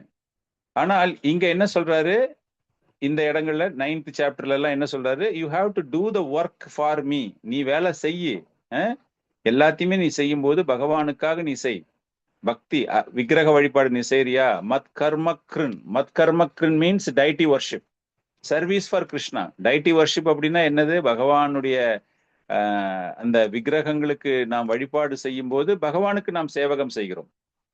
மத் பரமோ, மத் பரமோ அப்படின்னா நான் தான் முழுமை, உன்னுடைய மனசுல வந்துட்டு முழுமையான முழுமுதற் கடவுள் பரம்பொருள் அப்படிங்கிறது நான் தான். அந்த மாதிரி செஞ்சுட்டு தட் இஸ் யுவர் கோல் இல்லையா. என்னுடைய கோல் என்ன, அந்த சுப்ரீமை அடைவது. அதனால இந்த இடத்துல பரமோ மத் பரமோ அப்படிங்கிறது முக்கியத்துவம் வாய்ந்ததாக இருக்கிறது. நம்ம வந்து பௌதீக வாழ்க்கை வாழ்ந்து கொண்டிருக்கிறோம், நம்மளுக்கு வந்து ஒரு சில இலக்குகள் இருக்கலாம். அந்த இலக்குகள்லாம் எப்படி நம்ம பார்க்கணும் அப்படின்னா, அது ஒரு இடைப்பட்ட இலக்குகள். இப்போ நீங்க ஒரு கார்ல நீங்க வந்துட்டு you have to go to from Madurai to Chennai, நீங்க வரீங்க கார்ல வந்து 120 கிலோமீட்டர்ஸ் நீங்க டிரைவ் பண்ணிக்கிட்டே வரீங்க. அப்படிங்கும்போது your goal will be only to reach Madras. நடுவில் எங்கேயாச்சும் நின்று பிரேக் பண்ணிட்டு you take some refreshment, you take some rest அப்படின்னா that is not the destination for you, right. அது ஒரு இன்டரீமா யூ ஆர் டூயிங் சம்திங், அந்த கோலை அச்சீவ் பண்றதுக்காக you are reenergizing yourself. அந்த மாதிரி நீங்க அந்த பக்தி பண்ணிட்டு இருக்கும்போது டு மெயின்டைன் யுவர் ஃபேமிலி, நம்ம பௌதிக வாழ்க்கையில ஈடுபடுவது போல தோற்றம் இருக்கிறது நமக்கு தேவை. Not that you have to skip your material life. பௌதிக வாழ்க்கை நீங்க முழுமை துறக்கணும்னு கிடையாது. அந்த பௌதிக வாழ்க்கையை நீங்க செய்யறீங்க எதற்காக என்றால், அந்த ஆன்மீக இலக்கை நீங்கள் அடைவதற்கு உங்களுக்கு தேவையான ஒரு சில வசதிகளை, ஆனா அதுலயே நீங்க வந்து ஃபுல்லா இன்வால்வ் ஆயிடக்கூடாது. இல்ல எனக்கு இது ரொம்ப நல்லா இருக்கு, இந்த லைஃப் நிறைய பணம் கிடைக்குது, நிறைய காசு கிடைக்குது அப்படின்னு அந்த மாதிரி நீங்க போயிடக்கூடாது. உங்கள் உடல் பராமரிப்பிற்காக. பட் உங்களுடைய கோல் மத் பரமோ, அந்த பகவான் தான் என்னுடைய சுப்ரீம் கோல் அப்படிங்கிறது தான் முக்கியத்துவம் வாய்ந்தது. பரிஷத் மகாராஜா வந்து ஒரு பெரிய அரசராக இருந்தார் இல்லையா. எல்லா விதமான கடமைகளும் அவர் செய்ய வேண்டியதாக இருந்தது. கடைசியில 7 நாட்கள் தான் அப்படிங்கும்போது எல்லாத்தையும் துறந்து, அதுல வந்து கொஞ்சம் கூட அவருக்கு அந்த இலக்கு கிடையாது. இவ்வளவு நான் டெவலப் பண்ணிட்டேன் என்னுடைய நாட்டை, நான் வந்து இன்னும் கொஞ்சம் நல்லா டெவலப் பண்ணி வச்சுட்டு போறேன் அப்படிலாம் அவர் நினைக்கவே இல்லை. அவருடைய கோல் என்னவோ அந்த கோல் டு அட்டைன் த ஸ்பிரிச்சுவல் அபோர்டு இல்லையா, அது நான் அடையணும், எப்படியாச்சும் அடையணும் அப்படின்னு. அந்த மாதிரி நம்மளுடைய இலக்கு எப்படி இருக்க வேண்டும் என்றால், நம்முடைய வாழ்க்கை பௌதீகம் ஒரு தற்காலிகமான நிலையாக இருந்தாலும் ஆன்மீக வாழ்க்கை பகவான் கிருஷ்ணர் அப்படிங்கிறது தான் நம்முடைய முக்கியமான ஒரு இலக்காக இருக்க வேண்டும். மத் பக்தா, மத் பரமோ மத் பக்தா, என்னுடைய பக்தனாக. சங்க வார்ஜிதகா, சங்க வார்ஜிதகா அப்படின்னா, வார்ஜிதகா அப்படின்னா சங்குனா சங்கம் நமக்கு தெரியும். வார்ஜிதகனா தீய நட்பு, அந்த சங்கத்தில் உன்னை வளர்த்து கொள்ளாதே, பேட் அசோசியேஷன், அதுல இருந்து நீ வா. சங்கம் என்றால் ஒரு தொடர்பு. ஆனால் இங்க என்ன சொல்றாரு பகவான், தீய நட்பிலிருந்து நீ உன்னை விலக்கி கொள்ள வேண்டும். நிர்வைர சர்வ பூதேஷு, நிர்வைரானா என்னது, நிர்வைனா எதிரிகள் இல்லாத ஒரு வாழ்க்கையை, எல்லா ஜீவராசிகளிடமும் அன்பாக நீ பழக துவங்க வேண்டும். இது வந்து இந்த பக்தியில் ரொம்ப உன்னதமாக சொல்லிட்டு, இதெல்லாம் ஃபாலோ பண்றாங்க அப்படின்னா என்னிடம் அவர்கள் அடைவார்கள். என்னிடம் அடைவார்கள் அப்படிங்கிறது பல இடங்கள்ல பல்வேறு வகையாக பகவான் கூறிக்கொண்டிருக்கிறார். ஆனால் நம்ம இந்த இடத்துல என்ன நம்ம தெரிஞ்சுக்கிறோம் அப்படின்னா, ஹவு இம்பார்ட்டன்ட் பகவானை பத்தி நினைச்சுக்கிட்டு, நிர்வைர சர்வபூதேஷு. காரணம் என்ன அப்படின்னா, இந்த காலரூபத்தை பார்த்த உடனே அவனுக்கு எல்லா விஷயங்களுமே தெரிந்து அர்ஜுனனுக்கு ஒரு முழுமையான ஒரு நம்பிக்கை ஏற்பட்டு அவன் யுத்தம் செய்ய போகிறான். அப்படி இருந்தாலும் கூட பகவான் இங்க என்ன சொல்றாருன்னா, நிர்வைர சர்வபூதேஷு. இதுதான் வந்து ரொம்ப ஒரு மாயையான ஒரு ஸ்டேட்மெண்ட் பகவான் இங்க கொடுக்கிறது. காலரூபத்தை காமிச்சது அர்ஜுனனை வந்து மனதளவில் அவனை பக்குவப்படுத்தி எதிரிகளை கொல்வதற்காக. ஆனால் இங்க என்ன சொல்றாரு, நிர்வைர சர்வபூதேஷு, எல்லாரிடையும் அன்பாக பழகு, எல்லாரையும் சமமாக பார் அப்படிங்கிறாரு. இது ஒரு மாதிரி முரண்பாடான ஒரு வாக்கியம் போல தோன்றுகிறது நமக்கு. ஆச்சாரியர்கள் ரொம்ப அழகா எழுதுறாங்க. காரணம் என்ன அப்படின்னா, தர்மத்திற்குத்தான் முதலிடம் தரப்பட்டு தர்மத்தை எதிர்ப்பவர்களை, தர்மத்தை நிலைநாட்டுவதற்காக அர்ஜுனன் அங்கு பணிபுரிகிறானே தவிர கௌரவர்கள் அவனுக்கு எதிரிகள் கிடையாது. அந்த ஒரு பாவம் அவன் வளர்த்து கொள்ளவில்லை. Because they where not supporting. அந்த இடத்துல தர்மம் தான் இருக்கணும் அப்படிங்கிறதுக்காகத்தான் அந்த தர்மத்திற்கு முக்கியத்துவம் கொடுத்து அவர்களை அவன் அழிக்கிறானே தவிர he was showing நிர்வைர சர்வ பூதேஷு, எல்லாரிடையும் அந்த அன்பு கருணை எப்பொழுதுமே காண்பித்துக் கொண்டிருந்தான். விபீஷணன் ராமாயணத்துல பாத்தீங்கன்னா, ராமச்சந்திர பகவான் ராவணன் மரணம் அடைந்த போது நம்ம எல்லாருக்கும் தெரியும் ராவணன் செஞ்சது அவ்வளவு பெரிய ஒரு மகா பெரிய பாவம். அவனுக்கு மரணம் ஏற்பட்ட போது கூட ராமச்சந்திர பகவான் விபீஷணன் அவருடைய சகோதரனை அழைத்து, ஈம காரியங்களை நீ போய் செஞ்சுட்டு வா அப்படின்னு. இவன் என்னுடைய எதிரி, இவன் செத்தான், இவனை அப்படியே போட்டுட்டு போலாம், இவனுக்கு சொர்க்க பிராப்தி கிடைக்க கூடாது, இவனுடைய ஆவி அலைஞ்சு திரியணும் பேயா அப்படின்லாம் ஒரு எண்ணமே கிடையாம அவர் விபீஷணனை அழைத்து அவனுக்கு செய்ய வேண்டிய ஈம கடங்குகளை செய்து வா. சோ திஸ் இஸ் கால்டு, யாரு மேலேயும் பகைமை கிடையாது, நிர்வைர சர்வ பூதேஷு. சோ ராவணனை கொன்றாலும் கூட அங்கு அவனிடம் ஒரு எதிரி போல அவர் நடக்கவில்லை. ஈவன் லக்ஷ்மணனை முதல் தினம் அவனை அனுப்பி, ராவணன் இஸ் பெஸ்ட் ஸ்டேட்ஸ்மேன், ராஜதந்திரி, அவனிடம் இருந்து ராஜதந்திரத்தை கற்றுவா அப்படின்னு அனுப்பி வைக்கிறார், ஒரு எதிரி கிட்ட அனுப்புறார். அந்த மாதிரி மிகச்சிறந்த ஒரு விஷயங்கள் இந்த இடத்துல கூறப்பட்டிருக்கிறது. ஸோ லாஸ்ட் ஒரு 4 ஸ்லோகம் நம்ம பார்த்தோம் அப்படின்னா, 53வது ஸ்லோகங்கள்ல பல்வேறு பாதைகள், ஆனால் நீ சரியான ஒரு பாதைக்கு வர வேண்டும். அந்த சரியான பாதையில் வரும்போது கடைசி ஸ்லோகத்துல பக்தி மூலமாகத்தான். அந்த பக்தி எப்படிப்பட்ட பக்தியாக இருக்க வேண்டும் அப்படின்னு பாத்தீங்கன்னா, அனன்ய பக்தியாக இருக்க வேண்டும்.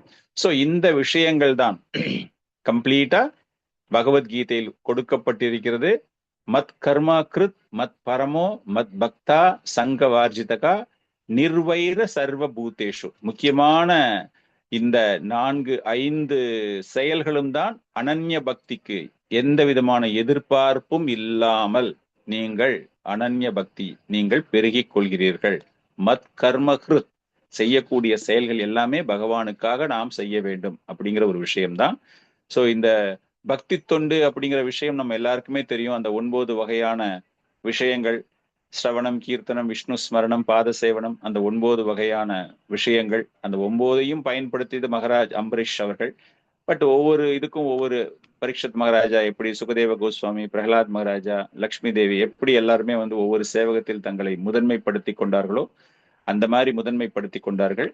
ஸோ இது அத்தனை விஷயங்களுமே பகவத்கீதையில், இது பிரபுபாதர் பொருளுரையில் எழுதக்கூடிய விஷயங்கள் எல்லாமே, இது அத்தனை விஷயங்களுமே இந்த பகவத்கீதையில் வர்ணிக்கப்பட்டிருக்கின்றன. ஸோ இந்த பகவத்கீதை யாருக்காக கொடுக்கப்பட்டது அப்படின்னா, கட்டுண்ட ஆத்மாக்களுக்காக. இந்த கட்டுண்ட ஆத்மாக்கள் தங்களை தானே ஒரு அதிபராக நினைத்து கொண்டு, லார்டிங் ஓவர் டெண்டன்சின்னு சொல்றாங்க இல்லையா, அந்த அதிபராக நினைத்து கொண்டு எல்லாத்துக்குமே அவங்க காரணமாக இருக்கிறாங்க. அவர்களுக்கு கருணை காண்பிக்க வேண்டும். அவர்கள் உண்மையாகவே இந்த ஆன்மீக உலகத்தை, ஆன்மீக சாராம்சத்தை அவர்கள் எப்படி புரிந்து கொள்ள வேண்டும் அப்படிங்கிற ஒரு விஷயம், அது கடைசி ஸ்லோகம் 11.55 பகவானுக்காக ஒருவன் தன்னுடைய மனதை முழுமையாக நிலைத்து கொண்டு அனைவரையும் சர்வபூதேஷு, அனைவரையும் ஒரு நண்பர்களாக பாவித்து அந்த செயலில் முழுமையாக எவன் ஒருவன் ஈடுபடுகிறானோ, அனன்ய பக்தி அப்படிங்கிற லெவல், அவர்களுக்கு நிச்சயமாக அந்த பக்தி என்பது கிடைக்கிறது. அந்த பகவானினுடைய 2 கரங்களை காணக்கூடிய ஒரு வாய்ப்பு, அவருடைய நித்தியமான ரூபத்தை காணக்கூடிய ஒரு பாக்கியம் அவர்களுக்கு கிடைக்கிறது. காரணம், அந்த பகவான் தான் அனைத்துக்கும் ஆதாரம், அவர்தான் நம்முடைய இலக்கு. அந்த இலக்கை அடைவதற்கு நாம் என்னென்ன பயிற்சிகள் செய்ய வேண்டும் அப்படிங்கிறது இந்த ஸ்லோகத்துல கொடுக்கப்பட்டிருக்கிறது. அற்புதமான ஒரு ஸ்லோகம். ஸோ இதோடு நம்ம இந்த அத்தியாயம் 11வது அத்தியாயம் முடிவுக்கு வருகிறது. ஸோ இதுல உங்களுக்கு ஏதாச்சும் டவுட்ஸ் இருந்ததுன்னா கேட்கலாம். நாளைக்கு நம்ம next 12th chapter we will be going tomorrow. So இதுல உங்களுக்கு ஏதாவது டவுட்ஸ் இருந்தால் கேட்கலாம். ஹரே கிருஷ்ணா.